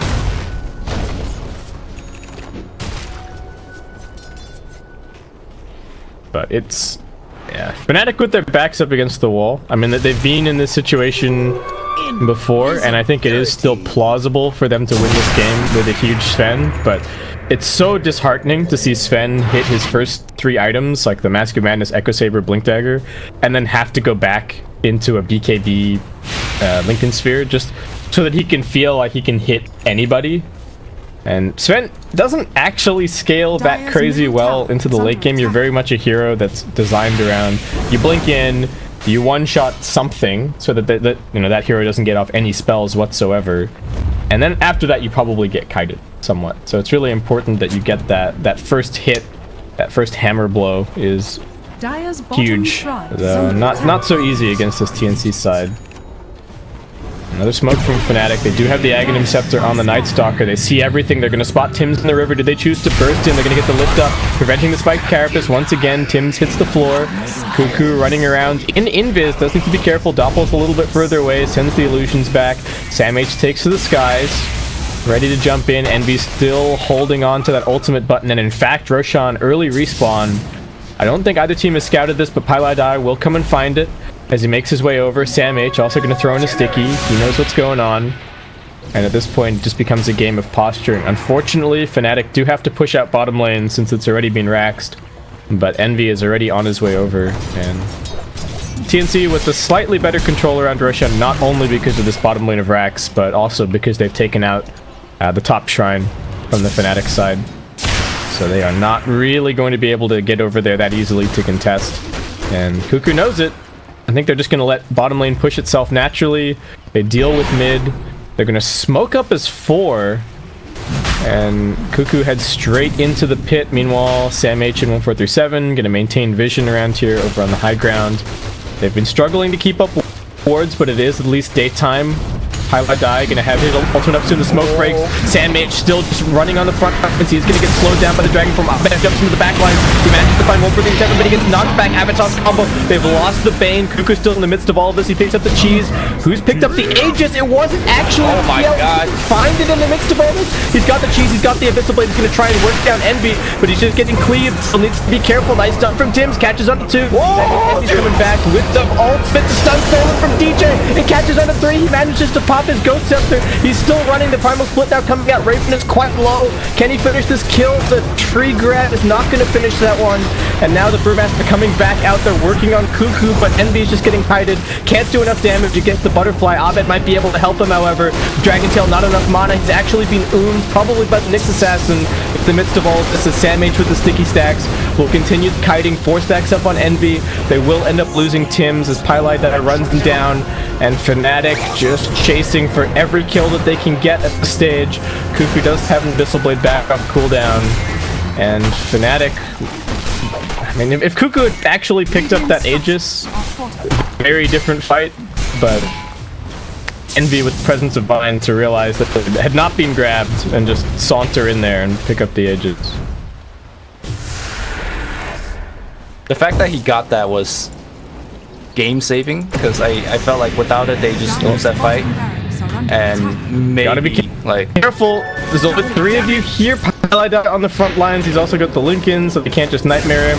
1437 gonna tap the shrine. Can they force tap him a little bit further away? Cuckoo's gonna come charging in with a double damage here. Can't afford to get stunned. Pop the Manta. Fiend Script coming out. 1437 might get that stolen. DJ with the cancel. Has the Fiend Script ready to go. Is it gonna go over on the Phantom Lancer? It will. The Nightmare comes out to cancel it, but still Envy charging forward. One more hit is gonna do it. 1437. Their base is in shambles. They don't have a creep wave. They spent too much time on the Radiant side of the map. That's fine. It's only the range rat. Alright, they'll push it out again. I mean, for what they accomplish, losing the range racks is a very small price to pay. Now Envy has They just wanted to get more, right? They were like, oh yeah, we just killed Phantom Lancer. Time to go push. Wait. Yeah. No creep. Lincoln's is up now. Yeah, Envy is getting pretty big at this point, but it just feels like it's not enough, and he does queue up for the item that will make it enough, the Daedalus. Is this just like the I hope I don't roll any misses when I try and burst whoever I'm bursting? Like, I guess only the PL has evasion. Raven is working on a BKB. That always feels super bad as Tiny, right? You've got a bunch of staff citizens. Pi is chasing after him to the ends of the earth. I think Pylite has had a really good game. The 2 Fnatic supports, I think, have been really keeping them in it in the last little bit in these last few engagements. Pi finding some really crucial pickoffs. And Abed now with the plus 40 strength, 3200 health, sitting on the front line. Since Cuckoo does not want to use this buyback, will not be able to force it. There is a glyph available as well. They could go for a toss back, but need to be careful of the immediate initiation of universe. They've still got the vision up out of the high ground. They need to be cautious. Raven jumps out, tosses the next one in, but Envy just blaming through everything, and does just barely manage to get up the spike carapace, but Envy with the BKB still finishes him off, and now they've got the Fiend Script once again. Oh, part of the Phantom Lancer quickly makes it out of it. Envy getting kited around somewhat. They get the silence out of the PL. Raven blinking around. Avatar tosses everything that he can. DJ taking damage, but they're onto the racks now. Envy making quick work of it. The glyph will get popped. God Strength is running out in a second. Abed almost has a follow-up dragon form. He did pop the first one under an arcane room. Cuckoo coming in, but just can't seem to get the damage to stick. Needs his team there with the lockdown. Needs the lasso to land, but lasso on cooldown for 30. Cuckoo still on the front lines. Universe jumping in aggressively. Stun does catch onto Sam H. He's going to be able to force staff himself a little further back out. Cuckoo focusing on a DJ. This time around, Eternal Envy also going to end up getting dropped. Cuckoo finding momentum in this fight. Abed's in the midst of all of it. He's also got his BKB, pops the Dragon Form, will just try and fight this one out. Universe also trying to help out the Cuckoo. Looks like he's just doing way too much damage. The red numbers are flying. Abed clearing the illusions decently, but Cuckoo just keeps on taking more. Universe is next on the list. Triple kill for Cuckoo. And now Pylai Die might be the next one to fall. He doesn't want to lose this gem, but he's got no choice. Lasso gets dropped down. Raven finds the double, and with that, TNC finds the full team wipe. Everybody on Fnatic has a buyback available, and the bottom lane is pushing in, so TNC should be able to force at least something, but... Man. That was a hectic fight. Like... I think the big problem in that fight was that... Oh, okay, buyback. Buyback. 3 buyback. They're getting a lot out of this. 4 buyback. And the glyph.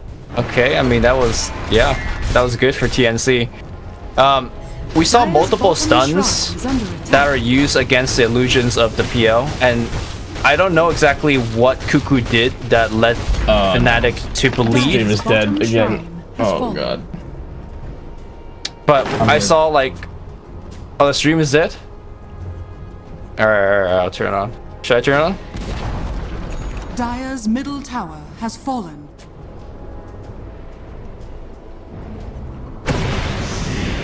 Yeah, alright. Stream's back on. Sorry about that technical difficulty, but the base continues, and now we're gonna see PL being stunned up.